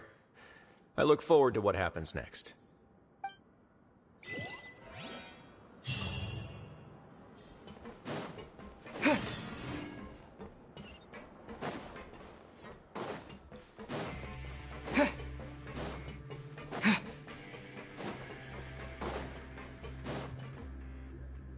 We're back! Welcome back. Do you want a cup of tea? How can you be so much like Risley, always drinking tea? Huh. Actually, now that you mention it, I just remembered something now. While I was sedated, I could still barely hear 2 people talking next to me. They were discussing everything, from the leaves to the water and even the teacups themselves. Must have been Risley and Sejuin. Yeah, I heard 1 male voice and 1 female, so it should have been the 2 of them. They really were just talking about brewing tea. I really can't make sense of this place. So, Traveler, Paimon, were you able to learn anything from Risley? Yeah, he explained everything. Very well. Then, would you mind checking your answers against my speculations?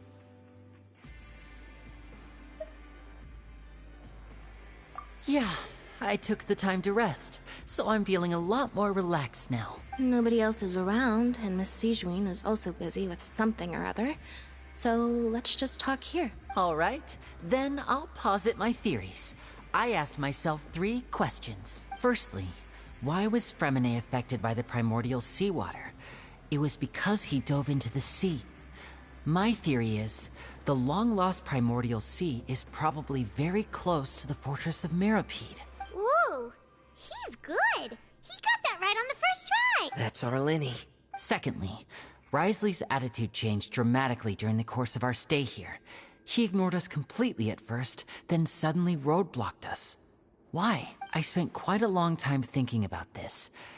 If he has been monitoring the Fatui since the very beginning, he probably ignored us at first because he was hoping we could find Master Childe for him. What's more, the Fortress of Meropide is not part of Fontaine's court system, nor does it report to Iudex Nervulet. Wriothesley is basically the king of a no-man's land. As long as the fortress doesn't do anything about Master Childe's disappearance, Father can use it to pressure the Fontaine authorities. And while the 2 factions are pitted against each other, Wriothesley will be free to move between the parties of interest. If I had to guess, he probably has something that he's working on himself. It's likely related to the secret of the infirmary, but I just can't think of what it could be. You're super... Thanks so much.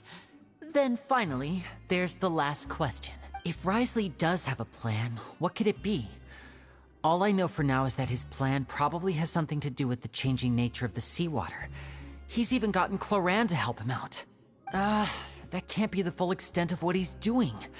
There's probably a secret passageway behind the block in the infirmary, and there's something big in the fortress that most people here never get to see. He has a bargaining chip, and it could be important enough for Father to deal with him directly. I don't have enough information, so I have no idea what his chip might be. But let me guess. You have the last piece of the puzzle.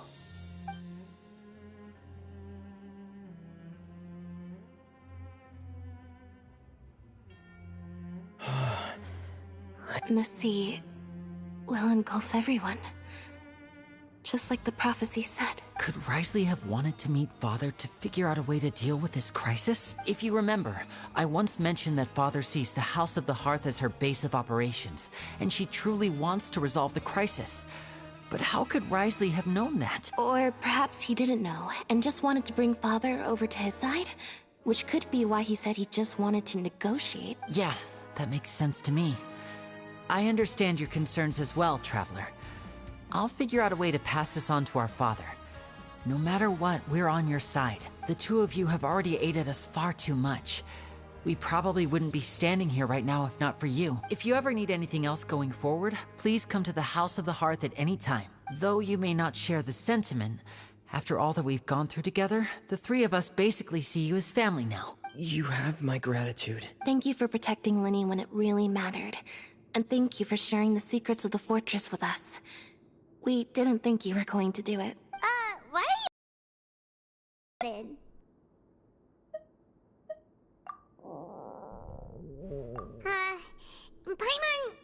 Paimon's hungry. Oh, you've done so much already. Go get some food. Alright, then we'll catch you guys another time.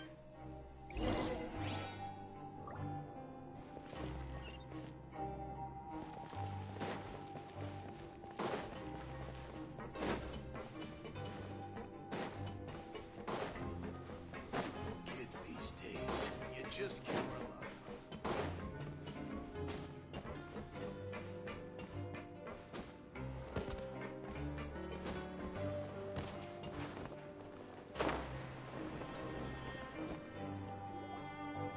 It's time for dinner. Welfare meals now being served in the coupon cafeteria. Come on, let's go pick up ours as well. Traveler and Paimon, over here. Are you here for dinner too, Miss Sigewin? And I'm taking the opportunity to prepare Miss Cloran's dinner as well. Huh. You're right. She's actually sitting in the fortress cafeteria. What would you like to eat? Yep, you can. I've already talked to our chef, Mr. Wolsey. It's all on me today, so you can get whatever you'd like.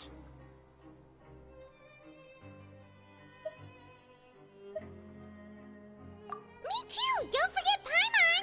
No problem. Just leave it to me.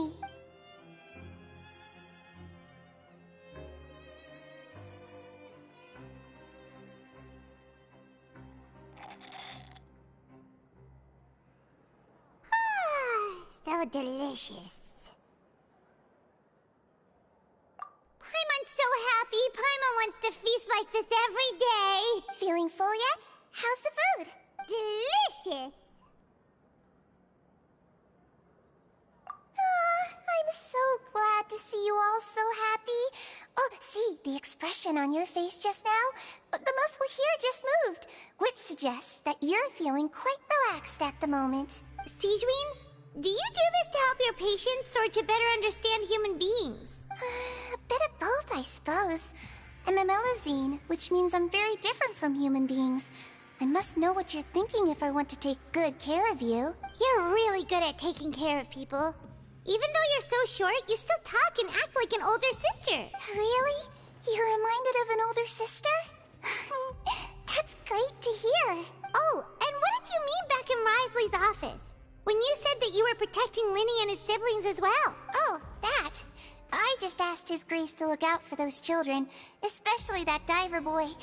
I was getting a bit worried after hearing that something was wrong with the water. Thankfully, Clorand is very strong and managed to save him in the nick of time. His Grace also sealed the pipes after Clorand left, to make sure that Lyney wouldn't impulsively chase after his brother. Although the path was blocked, we still stationed some guards there to stop anyone from approaching. They were instructed to only open the door once Miss Clorand had returned. Oh, and I was keeping an eye on Mr. Lyney as well. We had to press him, but we couldn't allow him to be in any real danger. You were all super considerate and really thought everything through. It's just what we do down here at the fortress. At least this has been His Grace's style for as long as he's been the leader. Oh, I really wish Monsieur Nervula would come down here more often too. I feel like he'd like it here, with all the darkness and chaos.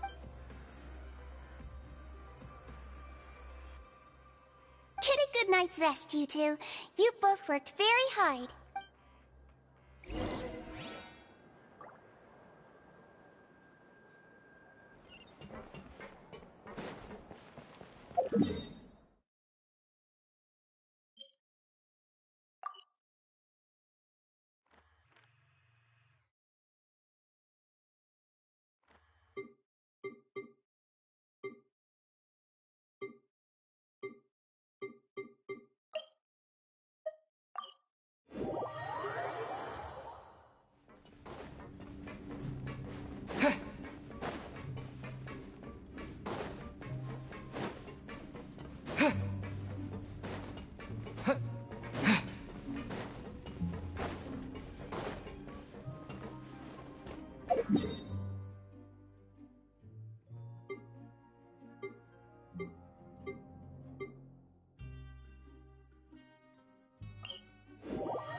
Much has happened. Paimon just feels absolutely exhausted now that she's finally relaxed. Paimon's super sleepy. Are you sleepy too?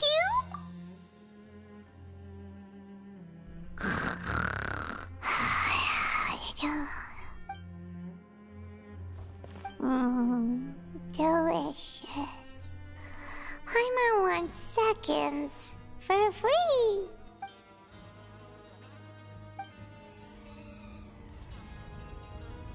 Out of my way! Get out of my way! What happened? Why is everyone running? No idea, but something must have happened. Stop asking! Who's yelling?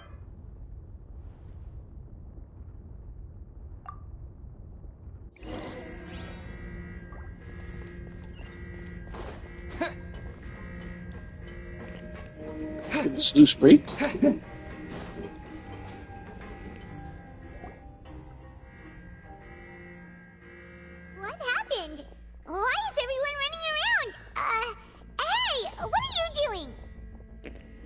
Hey Claire, how's it going? No time to explain, mate. Goodbye.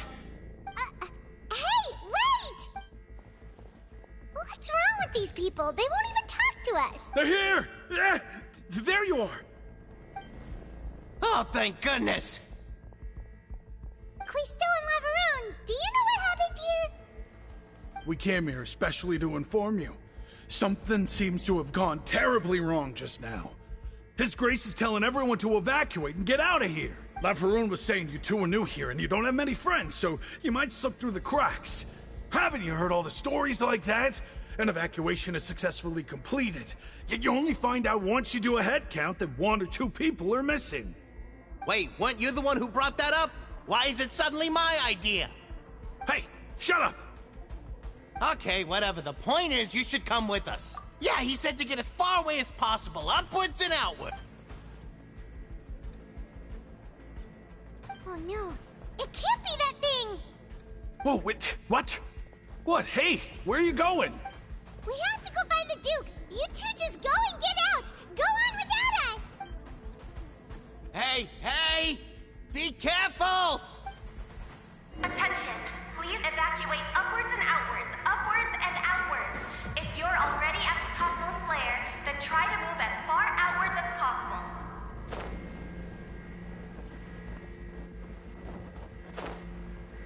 Attention!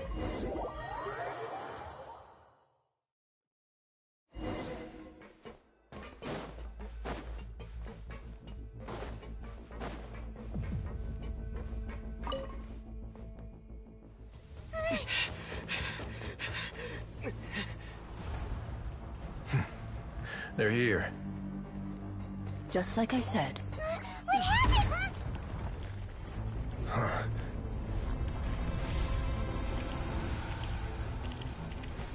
You're just in time. But be ready to run.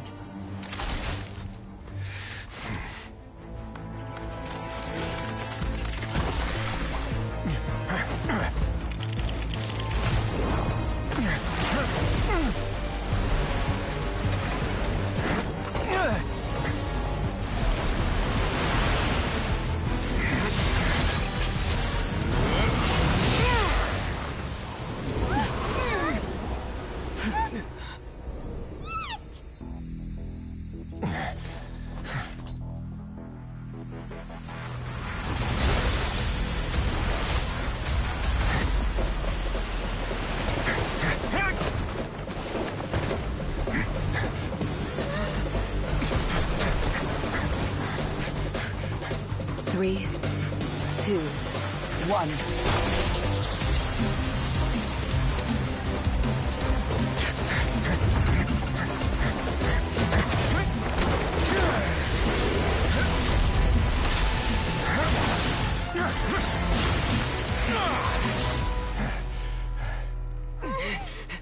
This won't hold it for long.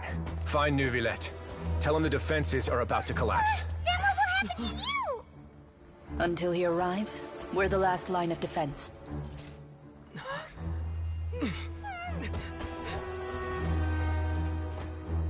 The gate. How long do you think it'll hold? That depends on us.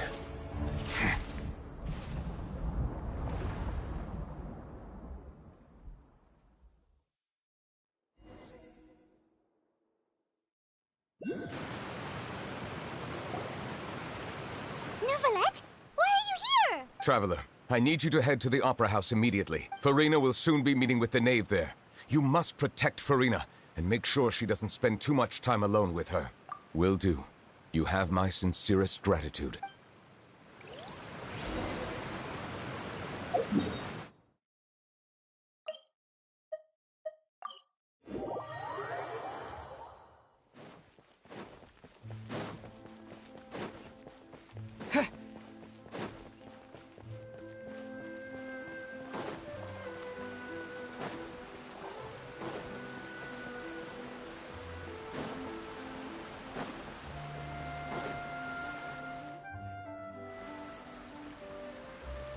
Look!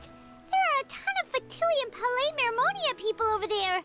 The Knave is probably here already. We need to hurry! Are you two the Traveler and Paimon? Monsieur Nervalet has left instructions. Please follow me. Though I'm sure he's already explained, this should be a mostly cordial conversation, unlikely to give rise to violence. But it would be most appreciated if you could protect Lady Farina to the best of your abilities.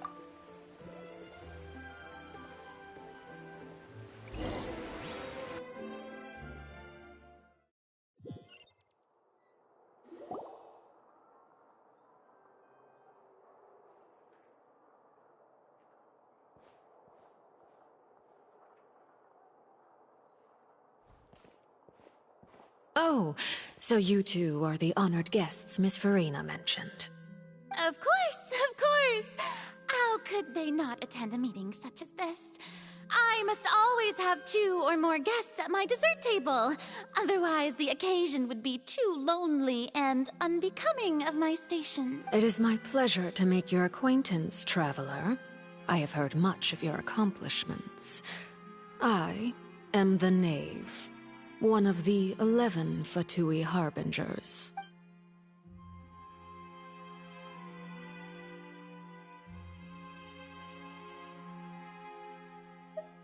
I've already prepared seats for you. Come, sit beside me. Perhaps you two are unaware of how Miss Farina and I do things. You see, we actually recently agreed to get together for tea when we had the time. See this? This is a limited type of confectionery that Miss Farina simply adores. There are only 16 slices sold every day. Here, why don't you and Paimon have a taste?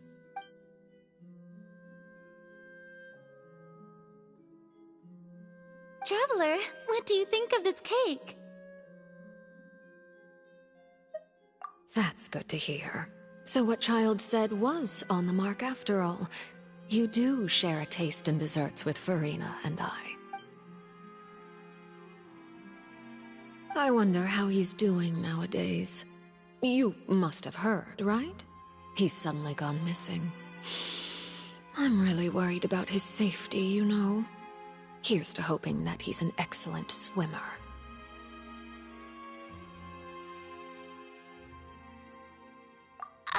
Since we're talking about him, I feel like I should add something.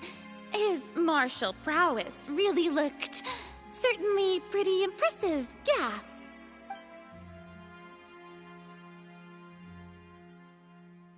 Oh, so you're also familiar with his aptitude for fighting, Miss Farina. Oh, right. I almost forgot. Childe was subdued by Eudex Neuvillette right in front of you.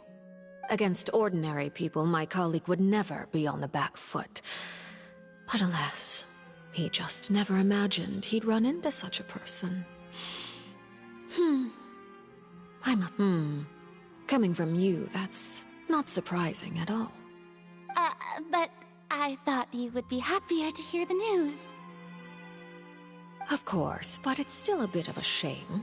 You see, I would have been far happier had I received this news somewhat earlier. As you well know, a long time has passed since Childe disappeared.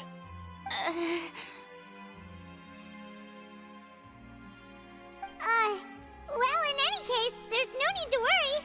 We know for sure that Childe is still alive. Oh, and just how do you know that? Because we found evidence that proved he left the Fortress of Mirapede. And where did he go after leaving the fortress? Well... The Fortress of Mirapede lies deep beneath the waves. Unless he pranced right out of the main gate, he must have had to swim for it. Do you have any proof that he surfaced safely? Ah, that is good news at least. His sister Tonya sent a letter to Fontaine not too long ago.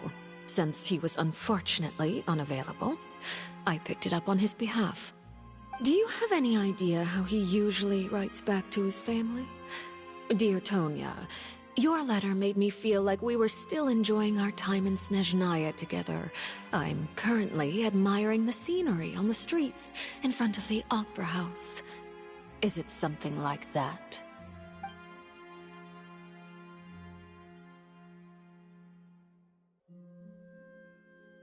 All letters tend to follow the same few formats anyway, right? As As long as the contents are accurate, it doesn't matter so much how it's written or how it's worded. Huh? Hold on. The water in the teacup is shaking. I suppose this is also a sign of things to come, Miss Farina. Huh? I don't quite understand what you're trying to say. Have we entered into the next stage of the prophecy?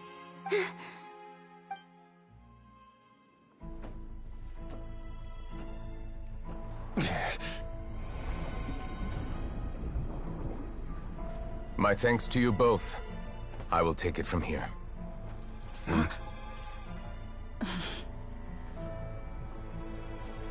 Sure you don't need a hand? Quite sure. Wow. So, what's your secret, huh? Let me guess. Nah, who knows? Maybe it's just your sense of responsibility. Sounds about right.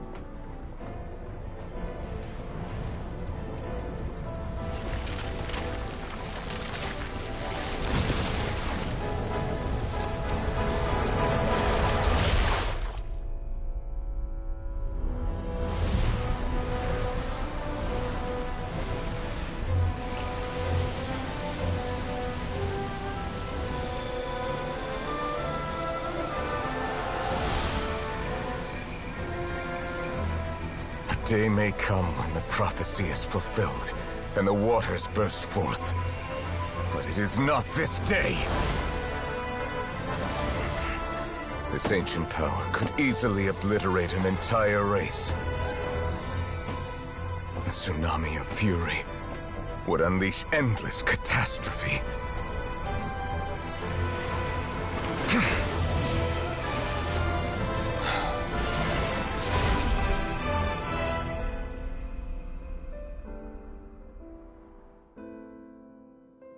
This sentence is too severe. Forgive me for overruling it.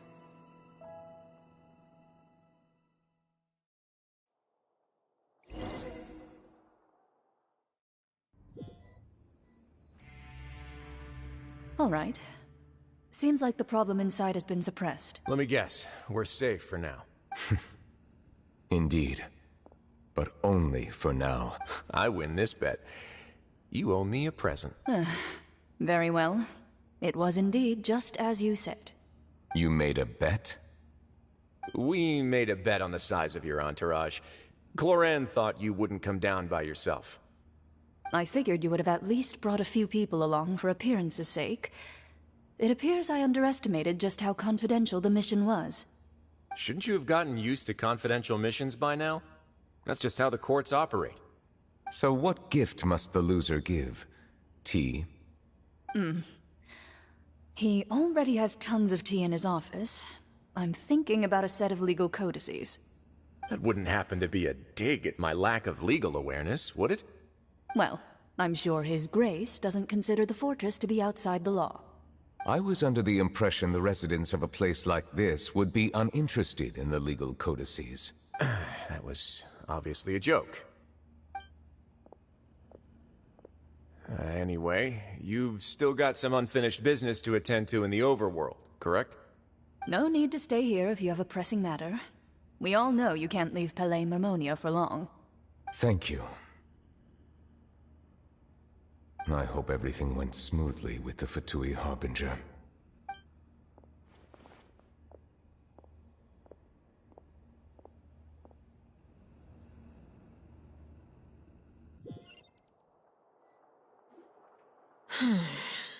I must say, we've spent long enough playing house, Miss Farina.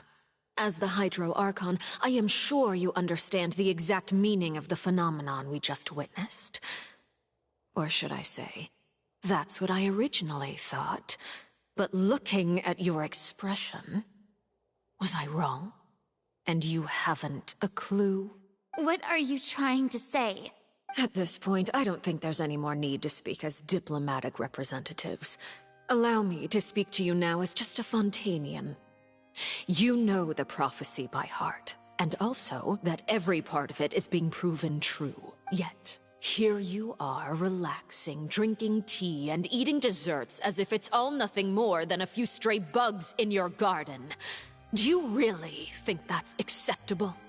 The prophecy's hanging above our necks like a guillotine. Every faction is looking for a way to either avert the disaster or save their own. Even the orphans of the House of the Hearth have devoted everything to saving their homeland. But you? It beggars belief just how nonchalant and carefree you have been.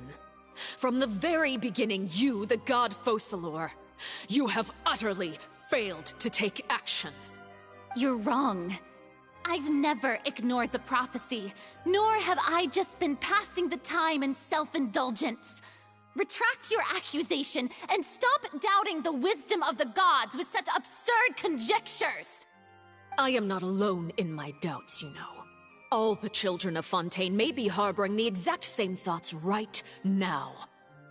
Oh, great Hydro Archon. How are you going to save them? Save us? How are the people you've sworn to protect supposed to survive in a land that will soon disappear beneath the waves? I have my ways, and I've been working on them for all this time. Even if you look down upon me, you have no right to judge me. Fontaine will be saved. Even if I still cannot see the true future right now, as long as I continue on as I am, I will be able to hold my head up high!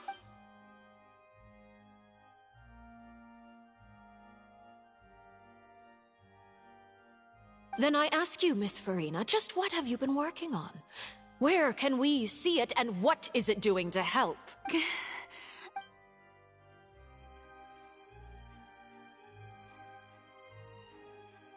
My machinations are just like the prophecy itself. They will only reveal themselves at the fated time. It is just that beings like yourselves are unable to perceive them as of yet. I see.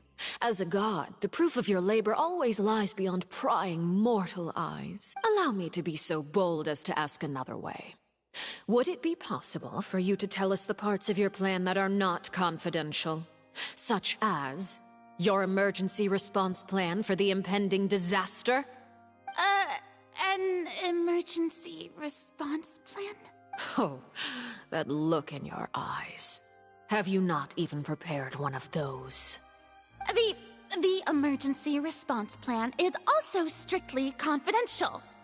Then allow me to jog your memory. Miss Farina, what is the purpose of your Oratrice Mécanique d'Analyse Cardinal? And what do you plan to do with the massive amounts of indemnitium that has accumulated over the years? The Oratrice? It's just like it appears to be. So you also have no idea. If I'm not mistaken, someone's using it to prepare for something. But unfortunately, it would seem that someone is not you, Miss Farina. I first caught wind of this when Lyney tried to investigate the Oratrice in the Opera House. You see, even just getting close to the core contaminated him with an extremely large amount of indemnitium. But even if that had nothing to do with you, then what could you possibly be working on, oh great Hydro Archon? Oh, right. I almost forgot. Eudex Neuvillette is not at the tea party with us today. Miss Farina, I suppose you must have ordered him away to take care of some troublesome business. Yes, that's exactly right. Please keep it a secret for me. Of course I will. Although, I must say, Miss Farina, you seem quite insecure without the Eudex by your side. Oh, very well. Let's stop that conversation here. There are still a few slices of cake left, so please, help yourselves, everyone.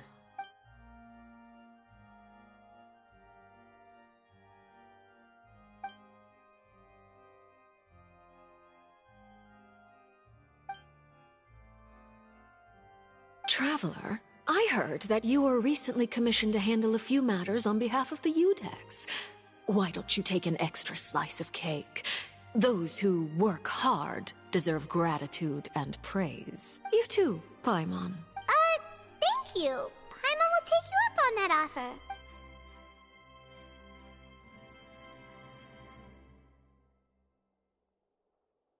Oh, Paimon's super full. That cake was great. If it's on my tea table, it must be of the highest quality. Yes, and we must thank the knave for bringing these over as well. You're welcome. I'm sure the cake also felt greatly honored to be featured at Miss Farina's table, and I was merely catering to Miss Farina's tastes, seeking a chance to chat over tea. It is getting late.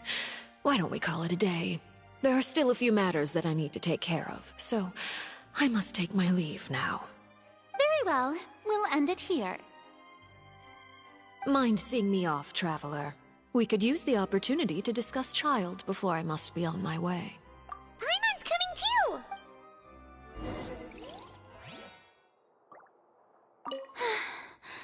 The tea party turned out to be even more difficult than I'd imagined. Why are you looking at me like that? Is something the matter?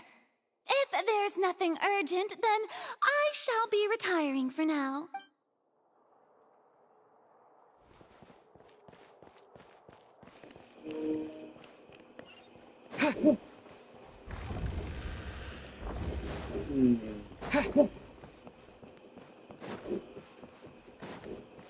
Yeah, Farina seems like she's clueless in everything.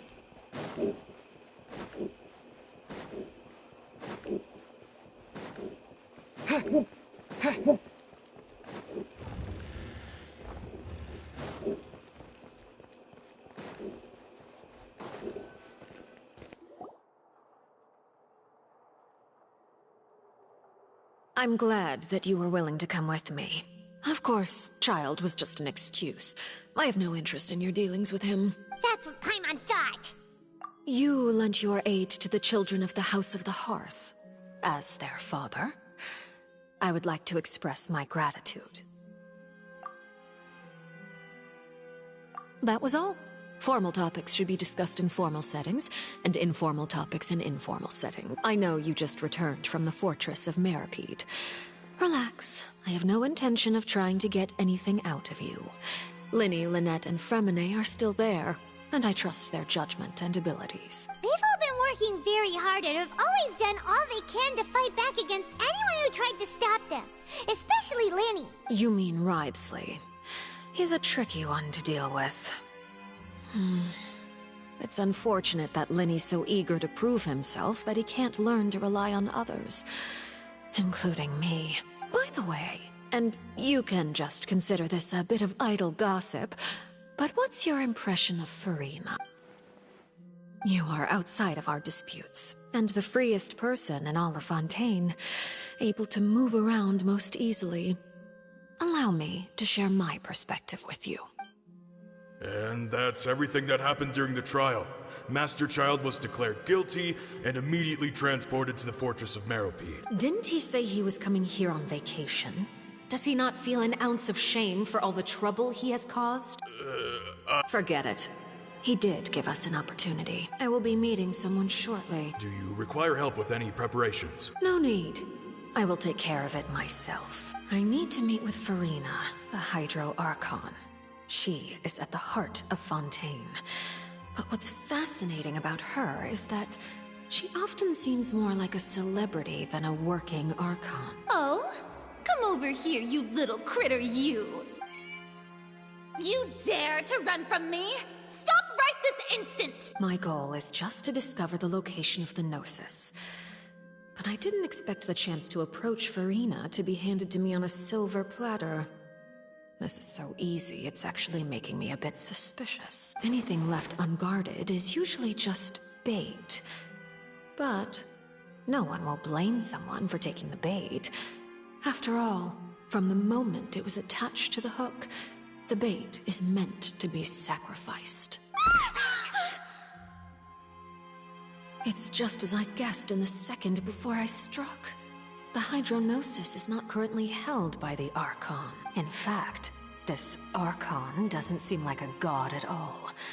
And I sense that she's under some kind of curse. Who are you? And what are you trying to do? Please don't kill me. I'm begging you, please. The fear in her pupils is genuine, so perhaps she's not bait after all.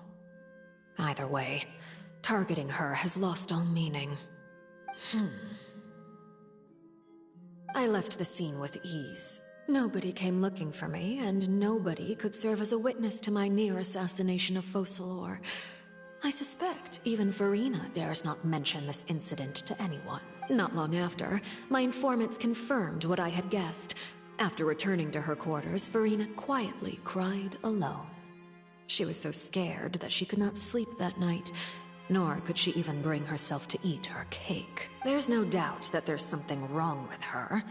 I began to entertain the possibility that she is not the true Hydro Archon. Perhaps Iudex Neuvillette is actually the genuine article. I have to find the Gnosis. If the Neuvillette hypothesis is correct, he is probably in possession of it. Alternatively, it might have been hidden in a place that's hard for ordinary people to access. Yes, Father. My dear children, please speak. News from the fortress of Meripede. Master Childe has gone missing. On top of that, the contacts and guards we bribed at the fortress have all gone quiet as well. Probably the handiwork of that Ridesley. I'm afraid so. This is a good opportunity. The value of a Harbinger is much higher than most would imagine. We now have an excuse to exert diplomatic pressure on the Fontaine authorities. Set up a meeting for me. I would like to meet the Hydro Archon and Iudex Neuvillette. Oh, and I have an additional mission for you three. Yes, Father. Tartaglia's disappearance was not a part of my plan, but I can use it to make a breakthrough. With this as my excuse, I can ask for an official audience and continue my investigation of Farina and Iudex Neuvillette. The initiative belongs to the House of the Hearth. My wish to investigate the fortress of Meripede will be a front. Lyney and his group will be responsible for the actual intelligence gathering.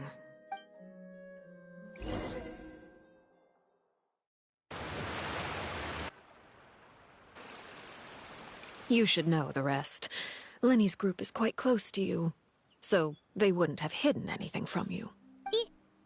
You attacked the Hydro Archon? It wouldn't mean anything, even if you shouted it from the rooftops.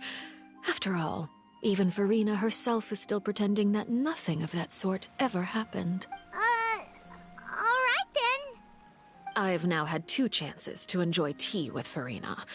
I have to say, the leadership of Fontaine is even more inscrutable than I had imagined. I once surmised that Iudex Neuvillette must be the Hydro Archon, but now, that doesn't seem right to me either. I am a servant of Her Majesty the Tsaritsa. Over my years of service, I've learned how a real Archon conducts and carries themselves. Whether Iudex Neuvillette or Farina, neither fits the bill. It's hard to imagine either of them as the Archon. Of course, that is all just how I feel. Gut feelings often do not require justification. It is, however, quite amusing to me that after all my years working in intelligence gathering, I've come to realize I am at a complete loss regarding the identity of the god of the land of my birth. Don't you think Fontaine is quite intriguing? A catastrophe looms, yet many secrets have yet to rise to the surface. It looks like Fontainians will have no choice but to save themselves. Ultimately, though, one must survive in order to do anything else. Should the need arise, I would be happy to cooperate with you. You don't need to commit to anything right now, of course. I have a feeling that the situation will continue to evolve, and as your name is often connected with noble deeds, I'm sure we will work together someday. He certainly returned quickly. You must want to catch up with each other, so I'll leave you to him.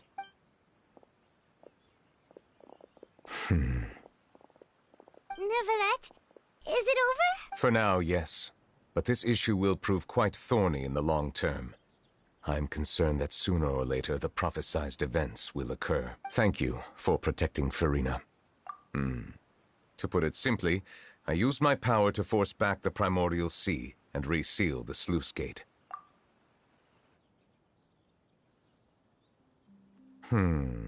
So as expected, the knave has turned up the pressure on Furina. She's trying to feel her out, though I'm still unsure as to her motives. Permission granted. Whoa. It can't be that you're the real Hydro Archon, right? But that's just a speculation on our part, though. You can't tell us? Then that's okay. We can talk about something else. We won't try to force you. You guys in Fontaine are super strange. If by the phrase, you guys, you are referring to Furina and I, then although I'm not sure just what you are trying to imply, I must clarify that I do not share her positions on a multitude of topics. I believe so. The fortress has a long and complex history. It has seen much grief and suffering. And now, another catastrophe will soon be upon us. I mourn this turn of events. Huh? Why is it raining all of a sudden?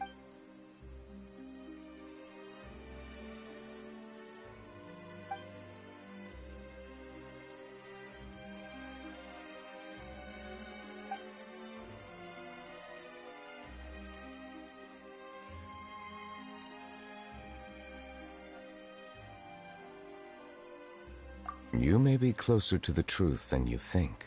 Oh? And what are you thinking? The dragon of... what? Huh? Please do not be so surprised. Furina? Neuvillette, are you listening? My apologies. We were just guessing randomly. We didn't guess right, did we? You're not actually the dragon sovereign of water, right? Well, if you don't want to confirm or deny... You guessed correctly.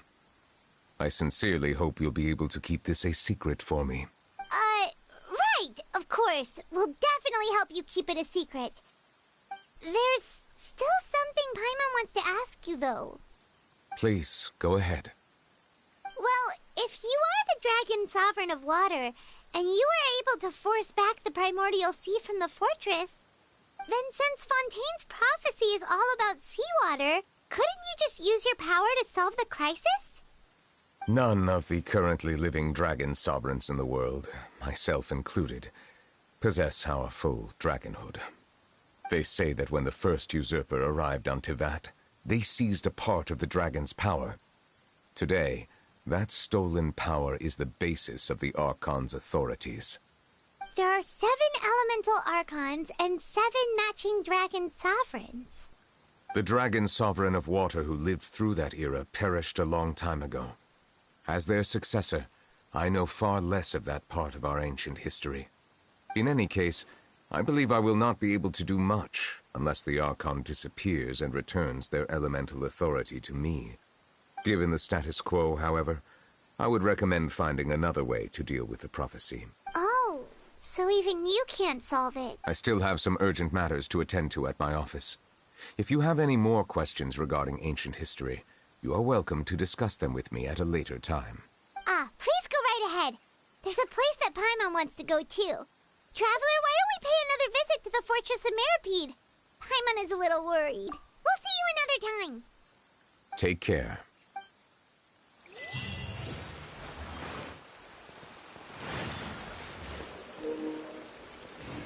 So he's not the Archon, but he's the dragon. That's cool. He's like the Volund. Yeah.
either of you get hurt?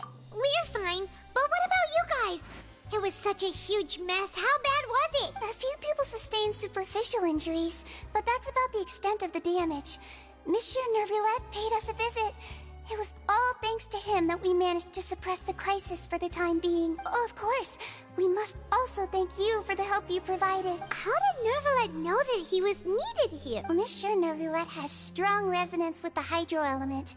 When the water level rises, he can feel the waves produced. I ran into the bombshell bros while bandaging the injuries of the wounded. They were mumbling the whole time about how you just ran down without a word.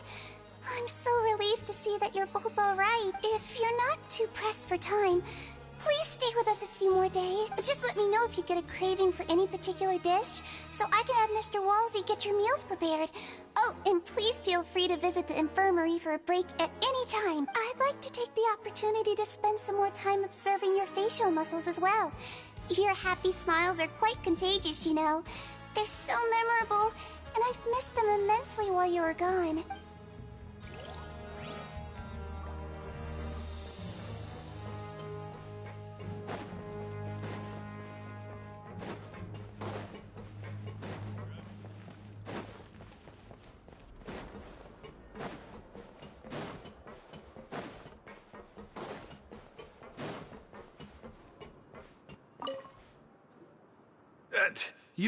You guys are back? You guys didn't get caught and thrown back down here, right? Huh? No, not at all. Ah, and here I thought you'd managed to escape from jail during all the commotion. I'd held you up as legendary jailbreakers, but now you're telling me you just never left? We're sorry, but we just had some business to take care of. All right. There's no need to get caught up in the details. We're just relieved to see you. He was super worried about you, you know. Hey, it wasn't just me. Weren't you super worried as well? Something like that, yeah. I was also transferred to work in the kitchen a few days ago. I can still hear Quisto mumbling to the carrots. Are those two all right? Do you think they made it out alive? Whenever he'd say that, I'd tell him I'm sure they're fine. Wherever they are, they're kicking back with drinks in hand, enjoying the lovely scenery. Hey, there's nothing wrong with worrying about your prison pals. Is there? I mean, considering how they always love listening to all my gossip. These two. They sure are a lot warmer and friendlier than when Paimon first met them. Oh, well, if you say so. I'll be watching you to make sure you finish every last bite.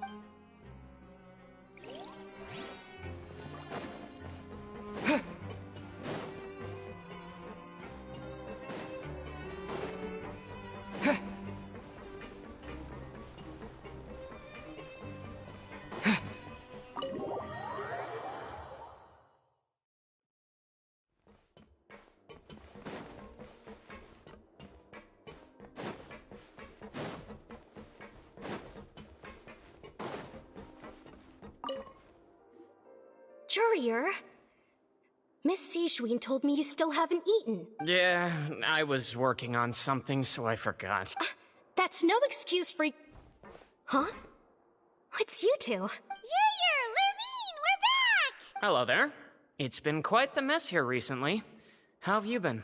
And you? Are you still taking the secret passageway from the infirmary to work on the ship? Yep. That is still top secret, though. So don't say a word to anyone. It can be a bit annoying when there are lots of people in the infirmary, but I still prefer taking that route over the one from the Duke's office. I mean, the infirmary does make it easier for you to slack off. Oh yeah? Then why are you also here so much? You two really are just using your jobs as a cover for your relationship, aren't you? Not at all!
Now guess, what suit will this next card be? A bare-teeth cat? Well, well, look who it is. Traveler, Paimon. Hello, everyone. Looks like you're recovering nicely from it, eh? Mm-hmm. Thanks to everyone's support. Oh, right. I managed to work up the courage to thank Miss Clorand in person. Whoa, how did she react? She told me that it was nothing. It was as if saving a life wasn't a big deal to her at all. She also told me not to worry about it. She didn't want to stress you out, that's all.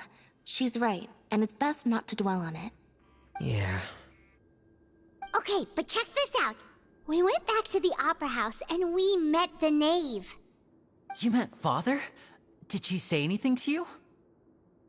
She said a few things that were, a bit hard to understand. And also that she's looking forward to working with us in the future.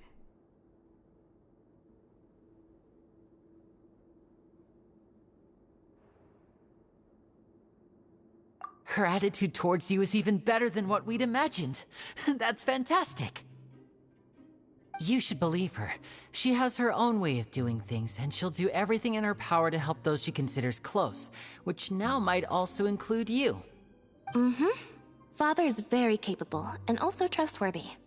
Oh, Paimon just remembered that she thought Lyney was a bit too proud as well. She said that you should learn how to rely on others sometimes. Got it. Huh. That does sound like something that Father would say. Hey! Are you going to stay here for the next few days? Looks like it, yeah. Excellent. I will host a tea party. For real? Then Paimon wants another serving of cake. Another implies that you were already served some delicious cake while you were up there. How lovely. Well, next time, you're going to have tea and snacks with us.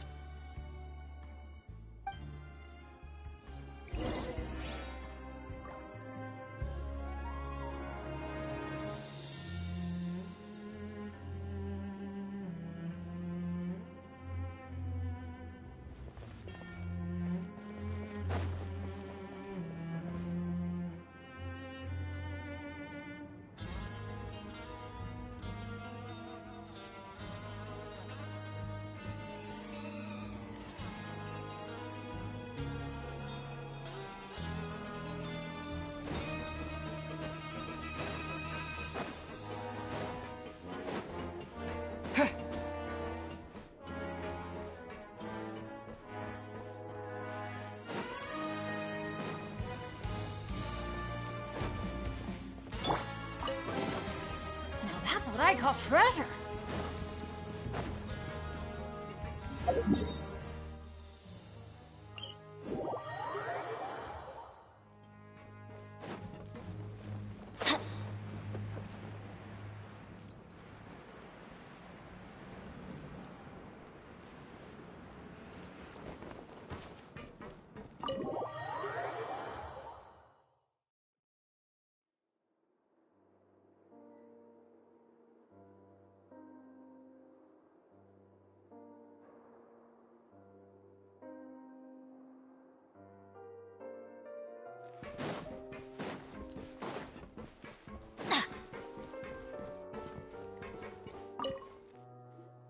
Do my eyes deceive me, or did I just see two inmates come back after making it to the surface?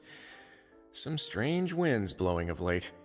We wanted to see how the fortress is doing. Is everything still alright? We're fine, for the most part. Neuvillette came down and took care of the worst of it. If that's the case, why don't you just ask him to stay here? Oh, yeah, what a brilliant plan. Let's go convince the Eudex himself to exchange the Courts of Fontaine for a puddle of water in the middle of nowhere. He came here in a hurry and left without even stopping for a cup of tea. He did remember to take Miss Sigewinne's gift with him, though. He sure sounds super busy. Miss Clorand has left as well.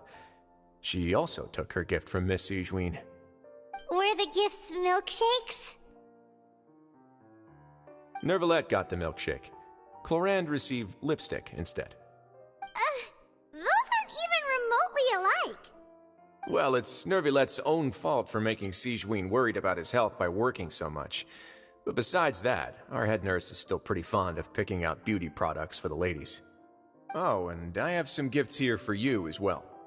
Are these from Sigewinne too? Nope, they're from yours truly. You've already wrapped up your work at the fortress, so you can return to the surface at any time. You haven't yet served your full prison term, however, so you may continue to use your cell until your term is up. For real? Then we could stay here for a really long time? You may access the cafeteria for free. Hooray! Just remember to come complete your paperwork once it's time for your release.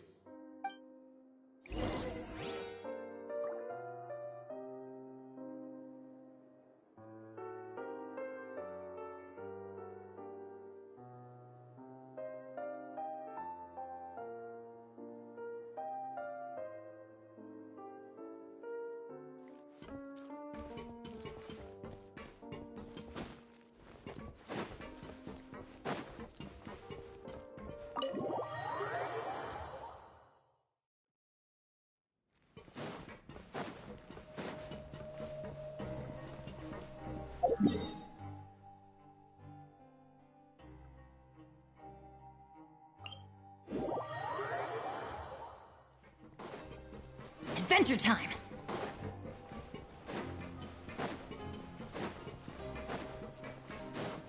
Off we go!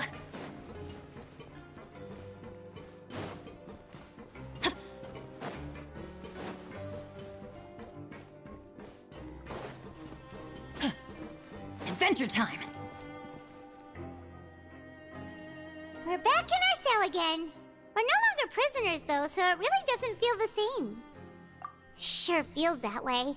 But the truth is, we never did anything bad to begin with, so I'm not sure why we put so much pressure on ourselves.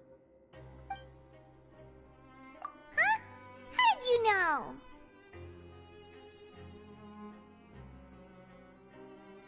Hey, that's not true! Alright. Okay, Paimon just wanted to say that we really are an amazing duo after all. It's like we've now gone to so many places together and become friends with so many people. We've never stopped traveling or stopped meeting new friends. There are so many bad things in the world, and we're just two people, but we've still been solving problems no matter where we go. Isn't that pretty cool?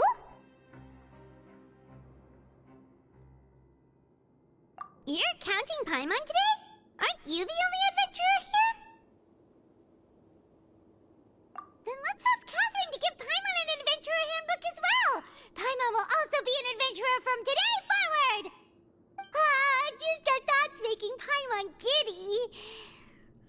The last time we fell asleep here, we woke up to a whole mess outside our cell. The primordial seawater nearly rose up. That was so scary.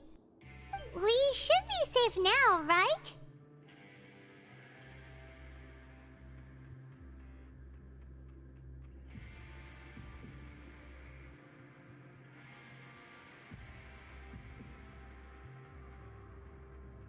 Alright then, good night to you, Traveler!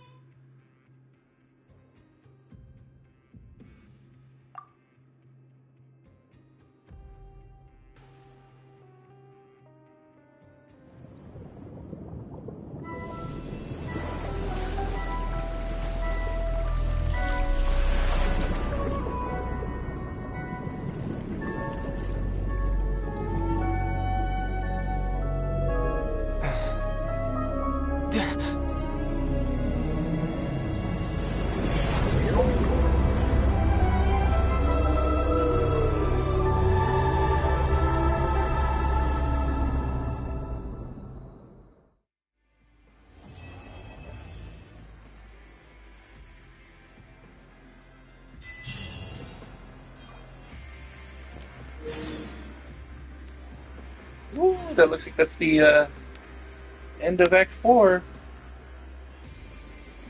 Guess we're on our way to Act 5. We're about to wrap up the events of Chapter 4. Only got 2 more chapters left.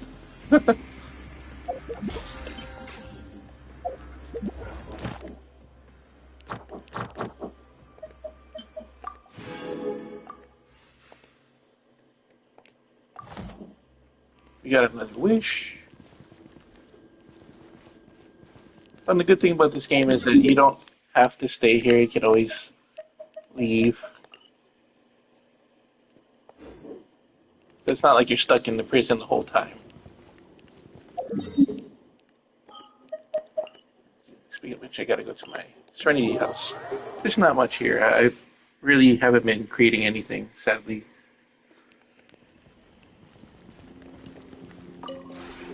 We have put in much work of late at...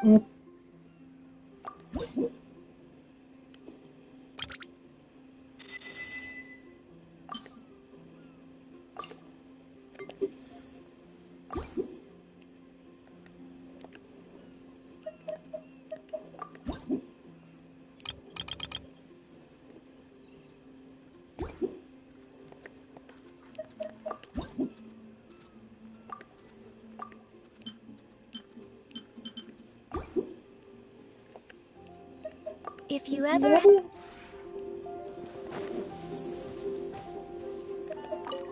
Hey there! Looks like my luck is pretty good today.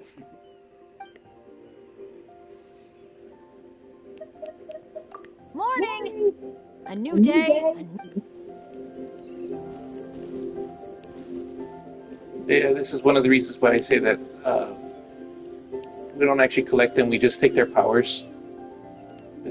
Here's Bennett, and then when you talk to him, you turn into the Traveler.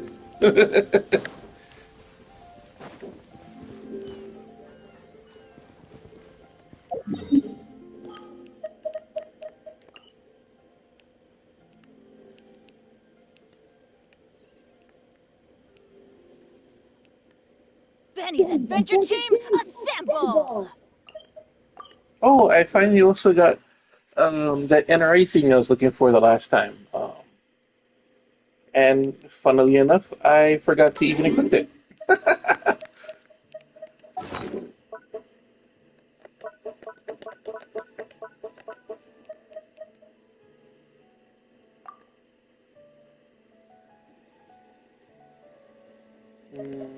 Okay, how do I use it?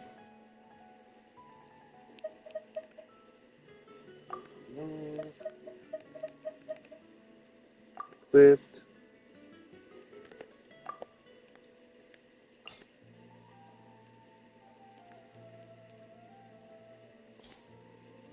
Good sweet madams.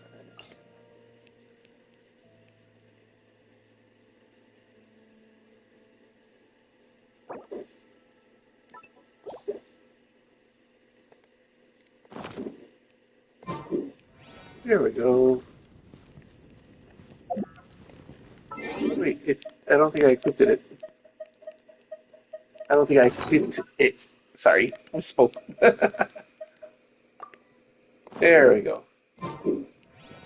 Alright, now it looks like I can heal it holding L1 in circle.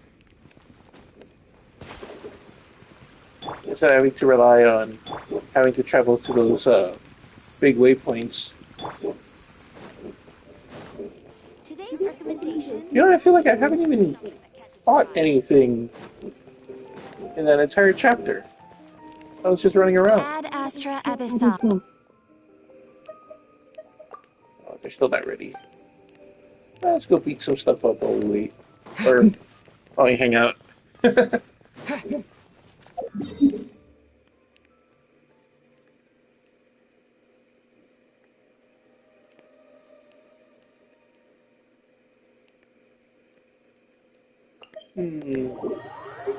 I'd say 7.5, 8 so far.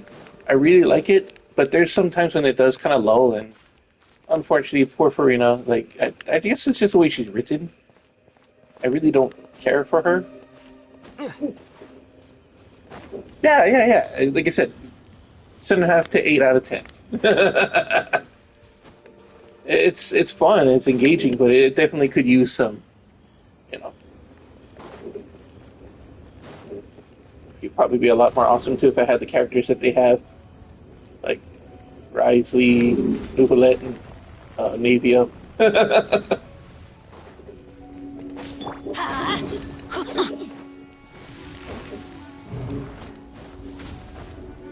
Let's light it up! Yeah.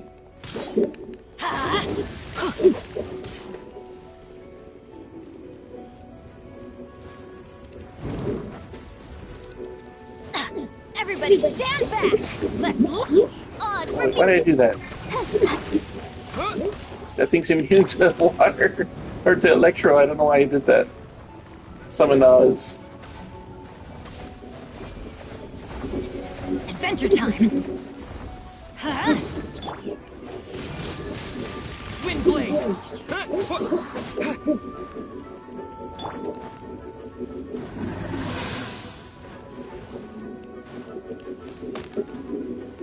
Oh, crud. Why do they never miss?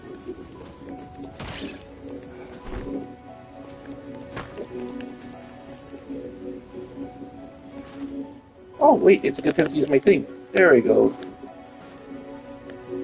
Off we go! Adventure time!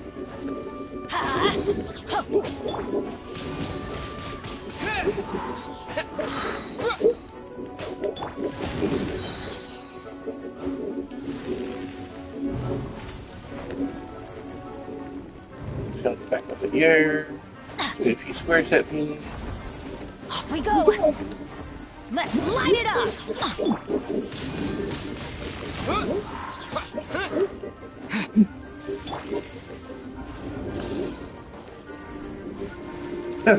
Yeah.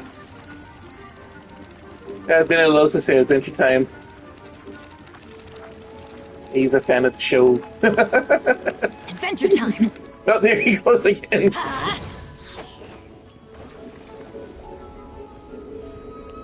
Teamwork is dreamwork!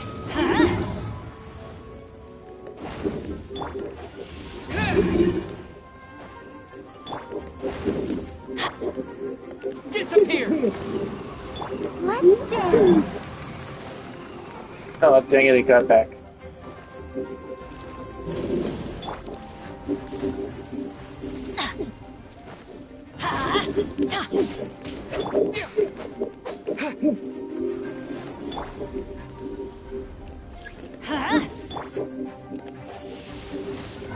Wind blade!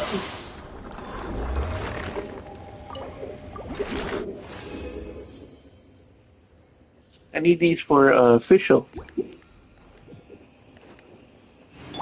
But yeah, no, she has a cursed eye too. So I'm wondering if she's related to Farina.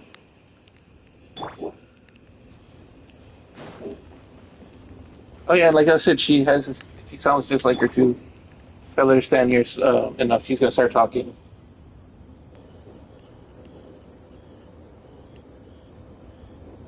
And of course she doesn't right now.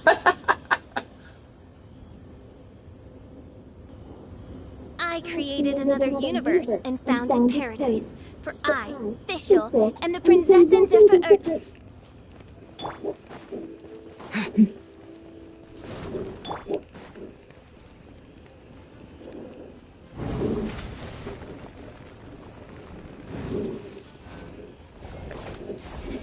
Off we go!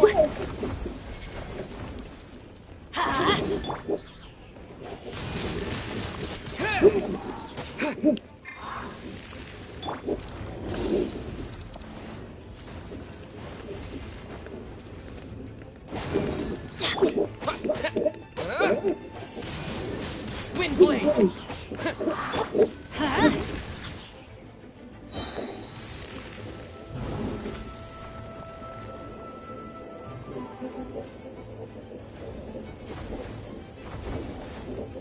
Adventure time!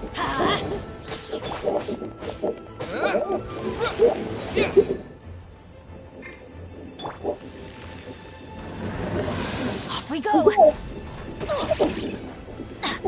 I'm going in!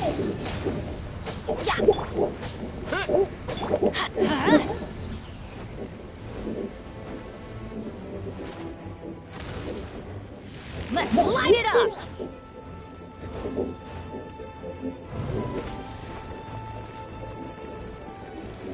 Off we go!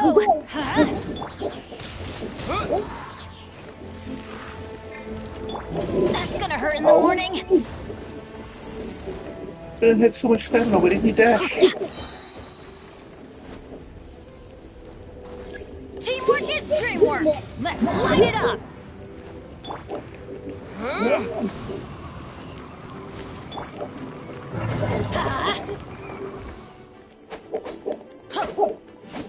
Let's light it up. Dang it, that's too slow.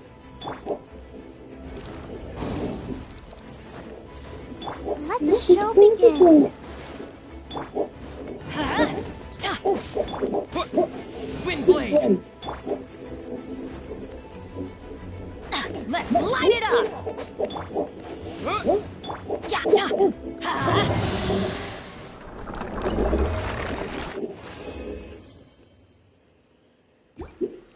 Adventure time.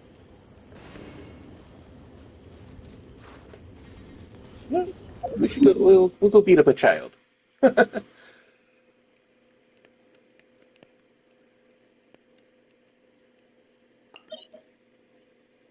It was pretty fun.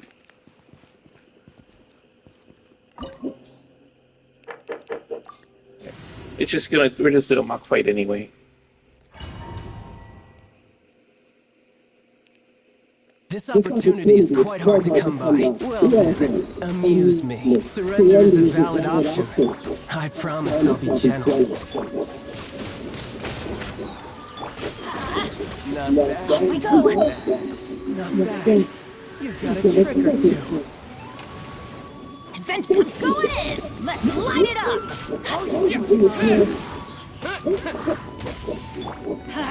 Off we go.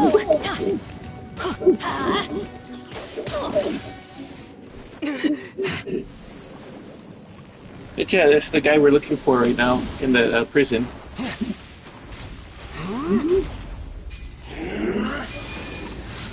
That happens to make him mad.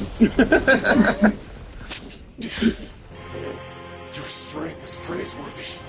I too shall use all of mine. So, don't you dare disappoint me. Foul legacy, the devouring deep!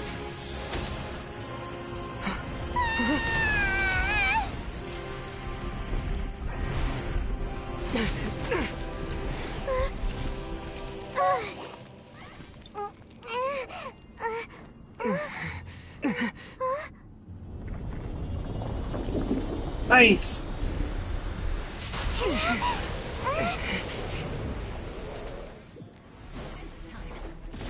Let's light it up. Odds reveal thy...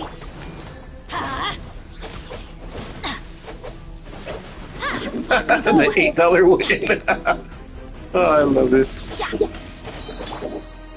Windblade! Teamwork is dreamwork. My time won't. That was weird. Bye, child.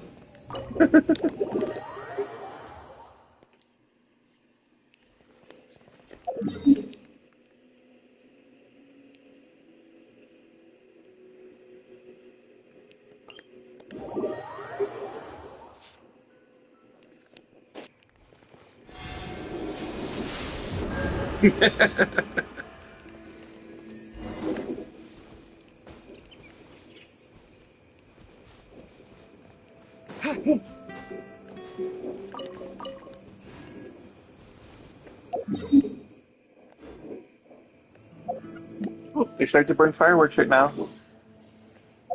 It's Pioneer Day.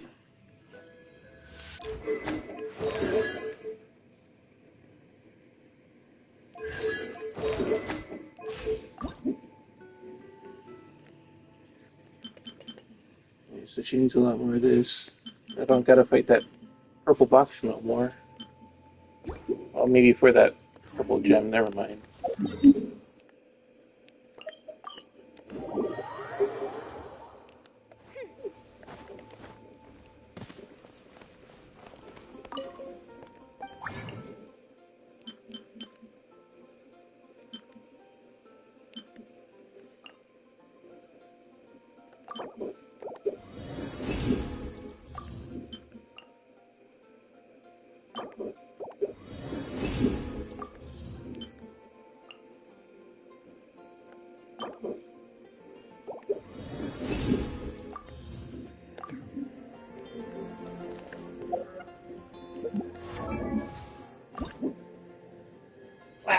one purple thing shy.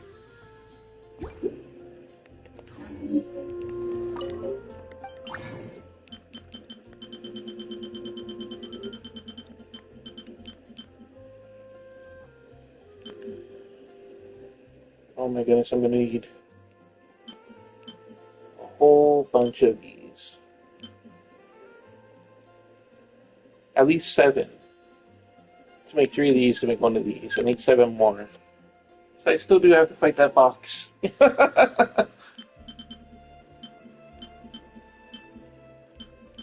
Where's that arrow? I should have a bunch of those arrows. Here they are.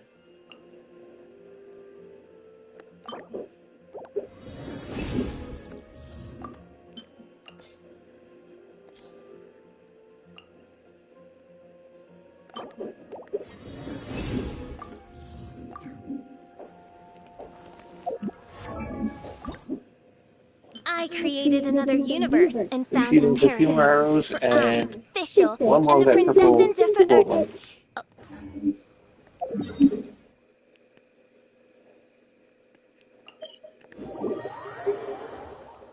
Back to the box I go.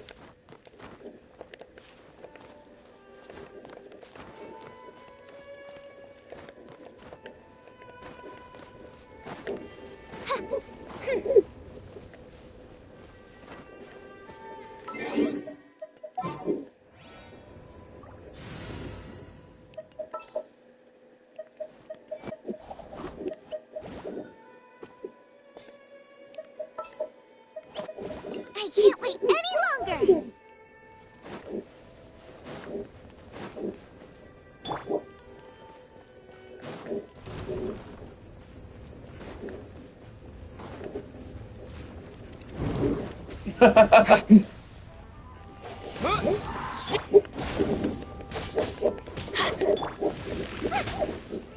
They're paying that for helping them level 100 levels?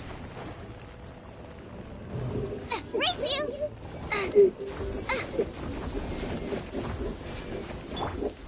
Let's light it up! And how are they supposed to pay? Are they gonna like venue money? It sounds pretty interesting, but $5. That's a lot of work. Nice and spicy!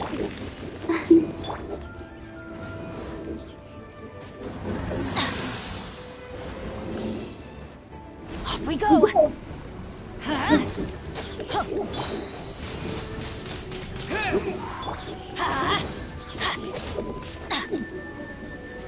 Adventure time!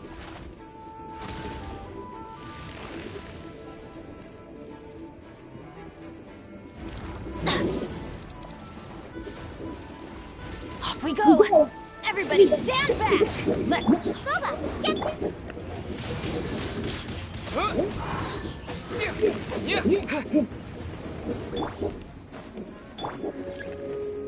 With the wind!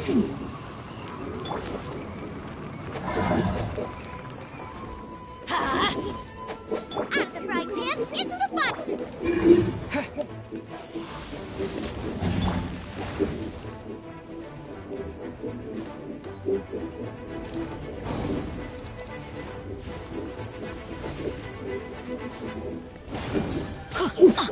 Nice and spicy!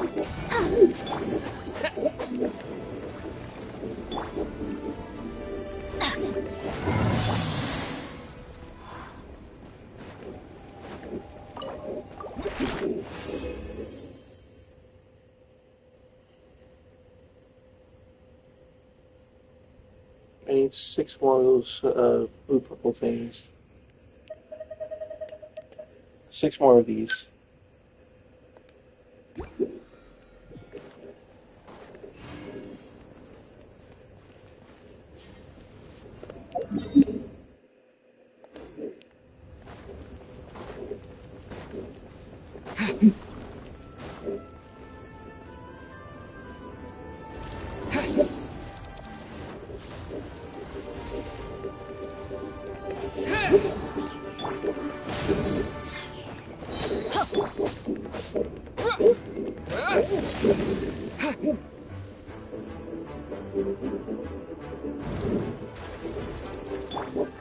Let's light it up! Out of the frying pan!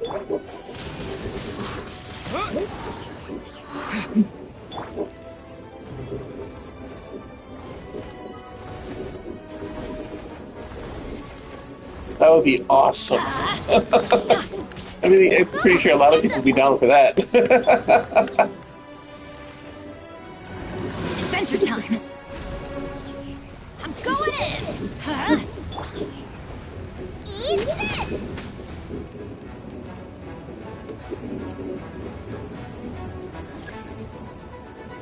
Out of the frying pan, into the fire! Let's light it up!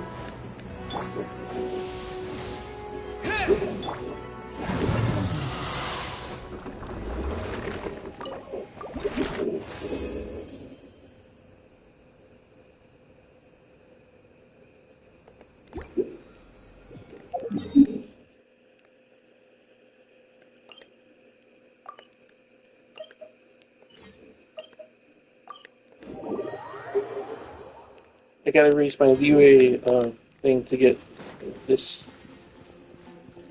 thing called condensed resin to get double your rewards. I don't think it works on everything. I think it works on like those book collecting balls, the money balls, and what do you call them? Like domains.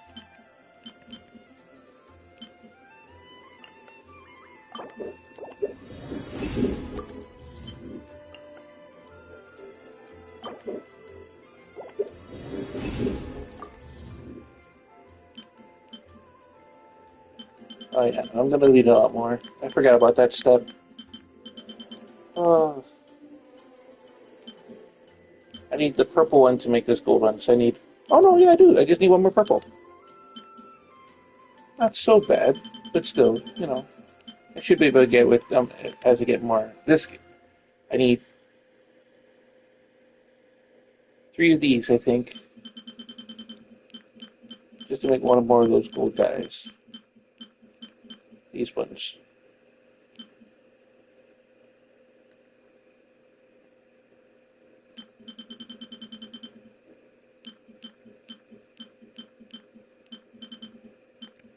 I think that's at least 3 more of those fights with that box, so I think by the time my thing refreshes tomorrow, I should be able to take it all. Oh. Alright, I'm gonna call it a stream here, and then I'm gonna continue on chapter 5 tomorrow. I'm not too sure what time though. I might do it early.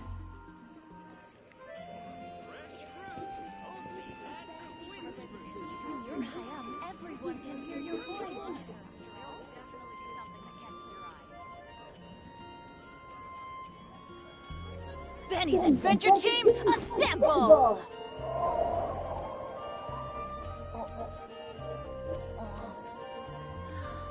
Oh, wow.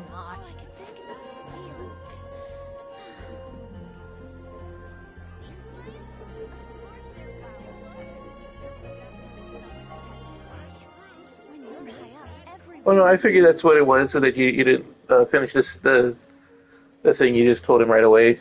No one's joined me on an adventure in ages. Come on, let's go! But yeah, no, you seem to be able to prestige pretty quickly.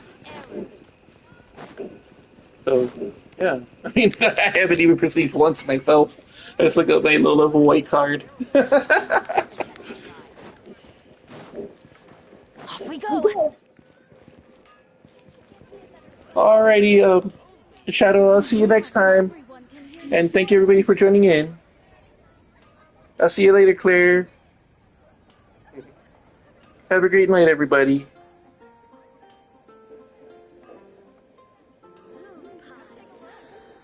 Oh, wow! Oh, I was curious, Shadow. Can you see the emojis I'm putting in? Like on the thing? Like, in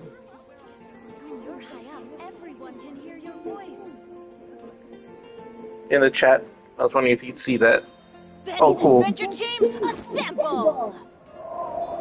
No, because that's one of the things that we created a while ago for Mana. It's just our little tag for goodbye.